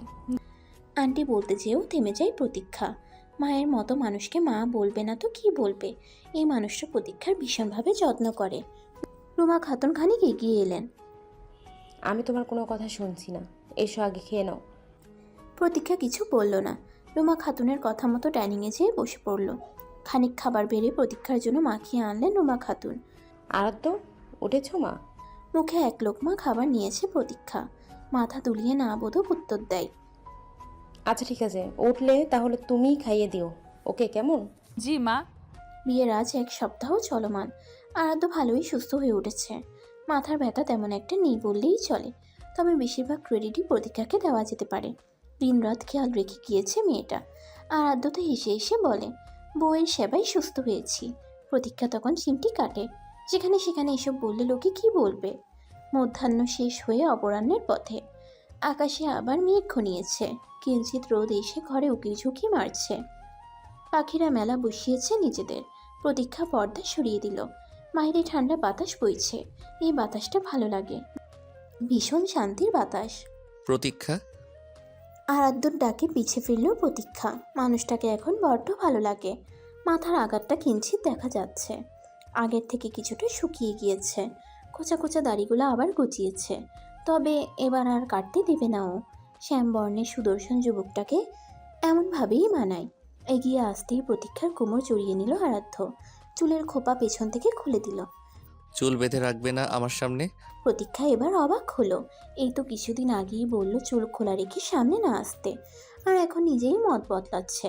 কিঞ্চিত ভ্রু কুচকালো প্রতীক্ষা, অতঃপর চিন্তিত কণ্ঠে শুধালো, আপনি না বললেন চুল খোলা না রাখতে? আরাধ্য আরেকটু কাছে টেনে নিল প্রতীক্ষাকে। কপালের উপর লেপ্টে থাকা চুলগুলো সরিয়ে দিয়ে শোধালো, তখন তো কাছে নিতেও পারতাম না। বলেই প্রতীক্ষার দুই গালে টুপ করে দুটো চুমু খেয়ে নিল। পুনরায় চোখ টিপে শোধালো, আর এখন তো নিতে পারি, বলো। প্রতীক্ষা লজ্জা পেল। হুটহাট করে এসব কাজে ভীষণ লজ্জা করে। লোকটা যে কেন বোঝে না, তবে আবার ভালোও লাগে। এই ভালো লাগা ভিন্ন, একদম অন্যরকম ভিন্ন। প্রতীক্ষা এবার বারান্দার পাশে ঝুলানো কাঠের ফ্রেমে নজর দিল, যেখানে তার স্পষ্ট অবয়ব ফুটে আছে। আজ কি বলবেন ওই ছবিটার পেছনের রহস্য? ফটোর দিকে হাত দিয়ে ইশারা করে প্রতীক্ষা। আরাধ্য একবার ঝুলন্ত কাঠের ফ্রেমে তাকিয়ে পুনরায় প্রতীক্ষার দিকে নজর দেয়। এবার নরম স্বরে শুধায়, ওই যে বিয়ের দিন যা বলেছিলাম যে মেয়েটাকে দেখে প্রথমবার আমার হৃদয়ের কম্পন থেমে গিয়েছিল, এটা সেদিনের ছবি। আপনি গেস্ট হাউসে কি করে? তুমি যে গেস্ট হাউসে গিয়েছিলে আমিও সেখানেই উঠেছিলাম, তবে প্রথম দেখে বুঝিনি যে তুমি সেই ঝগড়া করা মেয়েটা। পরে তোমায় বাঁচানোর সময় বুঝেছি, কিন্তু পরে মনে হলো ভুল করলাম কি না, কি বলো? রসিকতার স্বরে শুধোয় আরাধ্য। আবার? প্রতীক্ষা অভিমান করে বসে। সব সময় এমন করলে হয় নাকি? আর কথাই বলবে না, ওনার সাথে কথা বলা মানেই ভেজাল। পদ্মফুল? প্রতীক্ষা তাকায় না, সাড়াও দেয় না। ও সাড়া দেবে না, ভীষণ রাগ হচ্ছে। প্রতীক্ষা দুই গালে হাত রাখে আরাধ্য, অতঃপর কপালে নরম ঠোঁটের ভালোবাসার পরও সেঁকে দেয়। চোখ বন্ধ করে নেয় প্রতীক্ষা। এই অনুভূতি সেই তেড়ে আসা অজানা অনুভূতিগুলো, যা স্পষ্ট হয়ে উঠেছে। তারা ইঙ্গিত দিয়ে দিচ্ছে যে সে এই সামনের মানুষটাকে ভালোবাসে, প্রচণ্ড ভালোবাসে। তবে কি এই বিভ্রান্তি অবশেষে প্রণয়ের রূপ নিয়ে নিল? শুধু প্রণয়ে না, বিরাট বিভ্রান্তি অসীম ভালোবাসায় রূপান্তর হয়েছে, যা আজ জন্মকাল স্থায়ী হয়ে রয়ে যাবে। এবার বলো তো পদ্মফুল, কোথায় যাওয়া যায়? প্রতীক্ষা আরাধ্যর দিকে চাইল, পিটপিট করে তাকিয়ে আছে, কি বলছে বুঝতে পারছে না। কোথায় যাব মানে? আরাধ্য মুচকি হাসে, বউটা এখনো বোঝেনি। কোথায় আবার? ফ্যামিলি মেম্বার বাড়াতে হবে না? লজ্জায় কুকড়িয়ে যায় প্রতীক্ষা, তড়িৎ নিচের দিকে দৃষ্টি নিক্ষেপ করে। এক্ষুনি লজ্জা পেলে হবে? অর্ধাঙ্গিনীর মুখ তুলে নরম কণ্ঠে শুধোয় আরাধ্য। কিছুটা স্বাভাবিক হলো প্রতীক্ষা। সেখানে যেখানে প্রথমবার আপনার হৃদয়ে কম্পন থেমে গিয়েছিল। তার মানে ভালোবাসার শুরুটাও সেখানেই হবে ম্যাডাম? আবারও লজ্জা চেপে ধরলো প্রতীক্ষাকে। নিচে তাকিয়ে মুচকি একটা হাসি দিল, মাথা নাড়িয়ে আরাধ্যকে নীরবে তার জবাব পৌঁছে দিল। প্রতীক্ষাকে এক হাতে জড়িয়ে ধরে শফিককে কল করলো আরাধ্য। হ্যালো শফিক। শফিকের আজকে বুক কাঁপছে না, স্যারের কণ্ঠ বেশ ফুরফুরে মনে হচ্ছে। সালাম স্যার। আজ রাত 11টার বাসে খাগড়াছড়ি 2টা টিকিট বুকিং দাও ফার্স্ট। বৃষ্টি আবার তার বেগে ছুটে চলেছে। গোধূলি লগ্ন এক অন্য রূপে আজ নিজেকে হাজির করছে। প্রতীক্ষা এক মনে জানালার ধারে দাঁড়িয়ে বৃষ্টি দেখছে। কিছুক্ষণ পর ব্যাগ গুছাবে। আজই তারা আবার যাবে সেই জায়গায় যেখানে তাদের মধ্যে বিভ্রান্তি শুরু হয়েছিল। হঠাৎ করে কেউ পেছন থেকে জড়িয়ে ধরে। বুঝতে বাকি রয় না মানুষটা কে হতে পারে। আলতো হাতে চুল সরিয়ে প্রতীক্ষার ঘাড়ে মুখ গুজে দেয় আরাধ্য। প্রতীক্ষা উপভোগ করে। হুট করে অর্ধাঙ্গিনীকে কোলে তুলে নেয় আরাধ্য। বউকে কোলে নিয়েছি। ছাড়ুন, ব্যাগ গোছাতে হবে। আরাধ্য ভ্রু কুচকায়। বাপ রে, হানিমুনের জন্য এত পাগল? বেকুব হয়ে যায় প্রতীক্ষা। বজ্জাত লোকটা আবার ফাইজলামও শুরু করেছে। গুতাগুতি শুরু করায় আরাধ্য শুধালো, চলো ছাদে নিয়ে যাই তোমায়। এই অসময়ে? বৃষ্টি বিলাসের কোনো সময় আছে? বৃষ্টি বিলাসের কথা শুনতেই মনটা নেচে ওঠে প্রতীক্ষার। শক্ত করে আরাধ্যর গলা জড়িয়ে ধরে নীরবে সম্মতি জানায়। আসলেই বৃষ্টি বিলাসের সময় হয় না। প্রিয় পুরুষের সঙ্গে বৃষ্টি বিলাস স্বর্গসুখ এনে দেয়। এই অনুভূতি বোঝানোর মতো নয়। প্রতীক্ষার বড্ড বলতে ইচ্ছে করছে, আপনি প্রিয় পুরুষ, আপনার সাথে বৃষ্টি বিলাস করে নিজেকে ধন্য করতে চাই। প্রতীক্ষার জবাব পেয়ে ঠোঁটে হাসির রেখা টেনে দেয় আরাধ্য। অতঃপর বলে, আজ পদ্মফুলের সঙ্গে সেই কাঙ্ক্ষিত বৃষ্টিবিলাস, মহিমান্বিত গোধূলি লগ্ন। বৃষ্টির রঙে তোমার সাথে আমিও রঙিন হব। ভালোবাসার নিবেদনের সাক্ষী রবে আকাশ, বৃষ্টি আর দল বেঁধে থাকা মেঘের পালক। ভালোবাসি তোমায় পদ্মফুল, ভীষণ ভালোবাসি। প্রতীক্ষা আরাধ্যর কানের কাছে মুখ এনে বলে, আমিও ভালোবাসি অদ্ভুত লোক। অতঃপর তারা রঙিন হয় তাদের প্রেমের রঙে, ভালোবাসার রঙে। বিভ্রান্তি পরিণত হলো ভালোবাসার প্রণয়ে। অবশেষে পরিপূর্ণ হলো আরাধ্য প্রতীক্ষার বিভ্রান্তিকর প্রণয়। সমাপ্ত।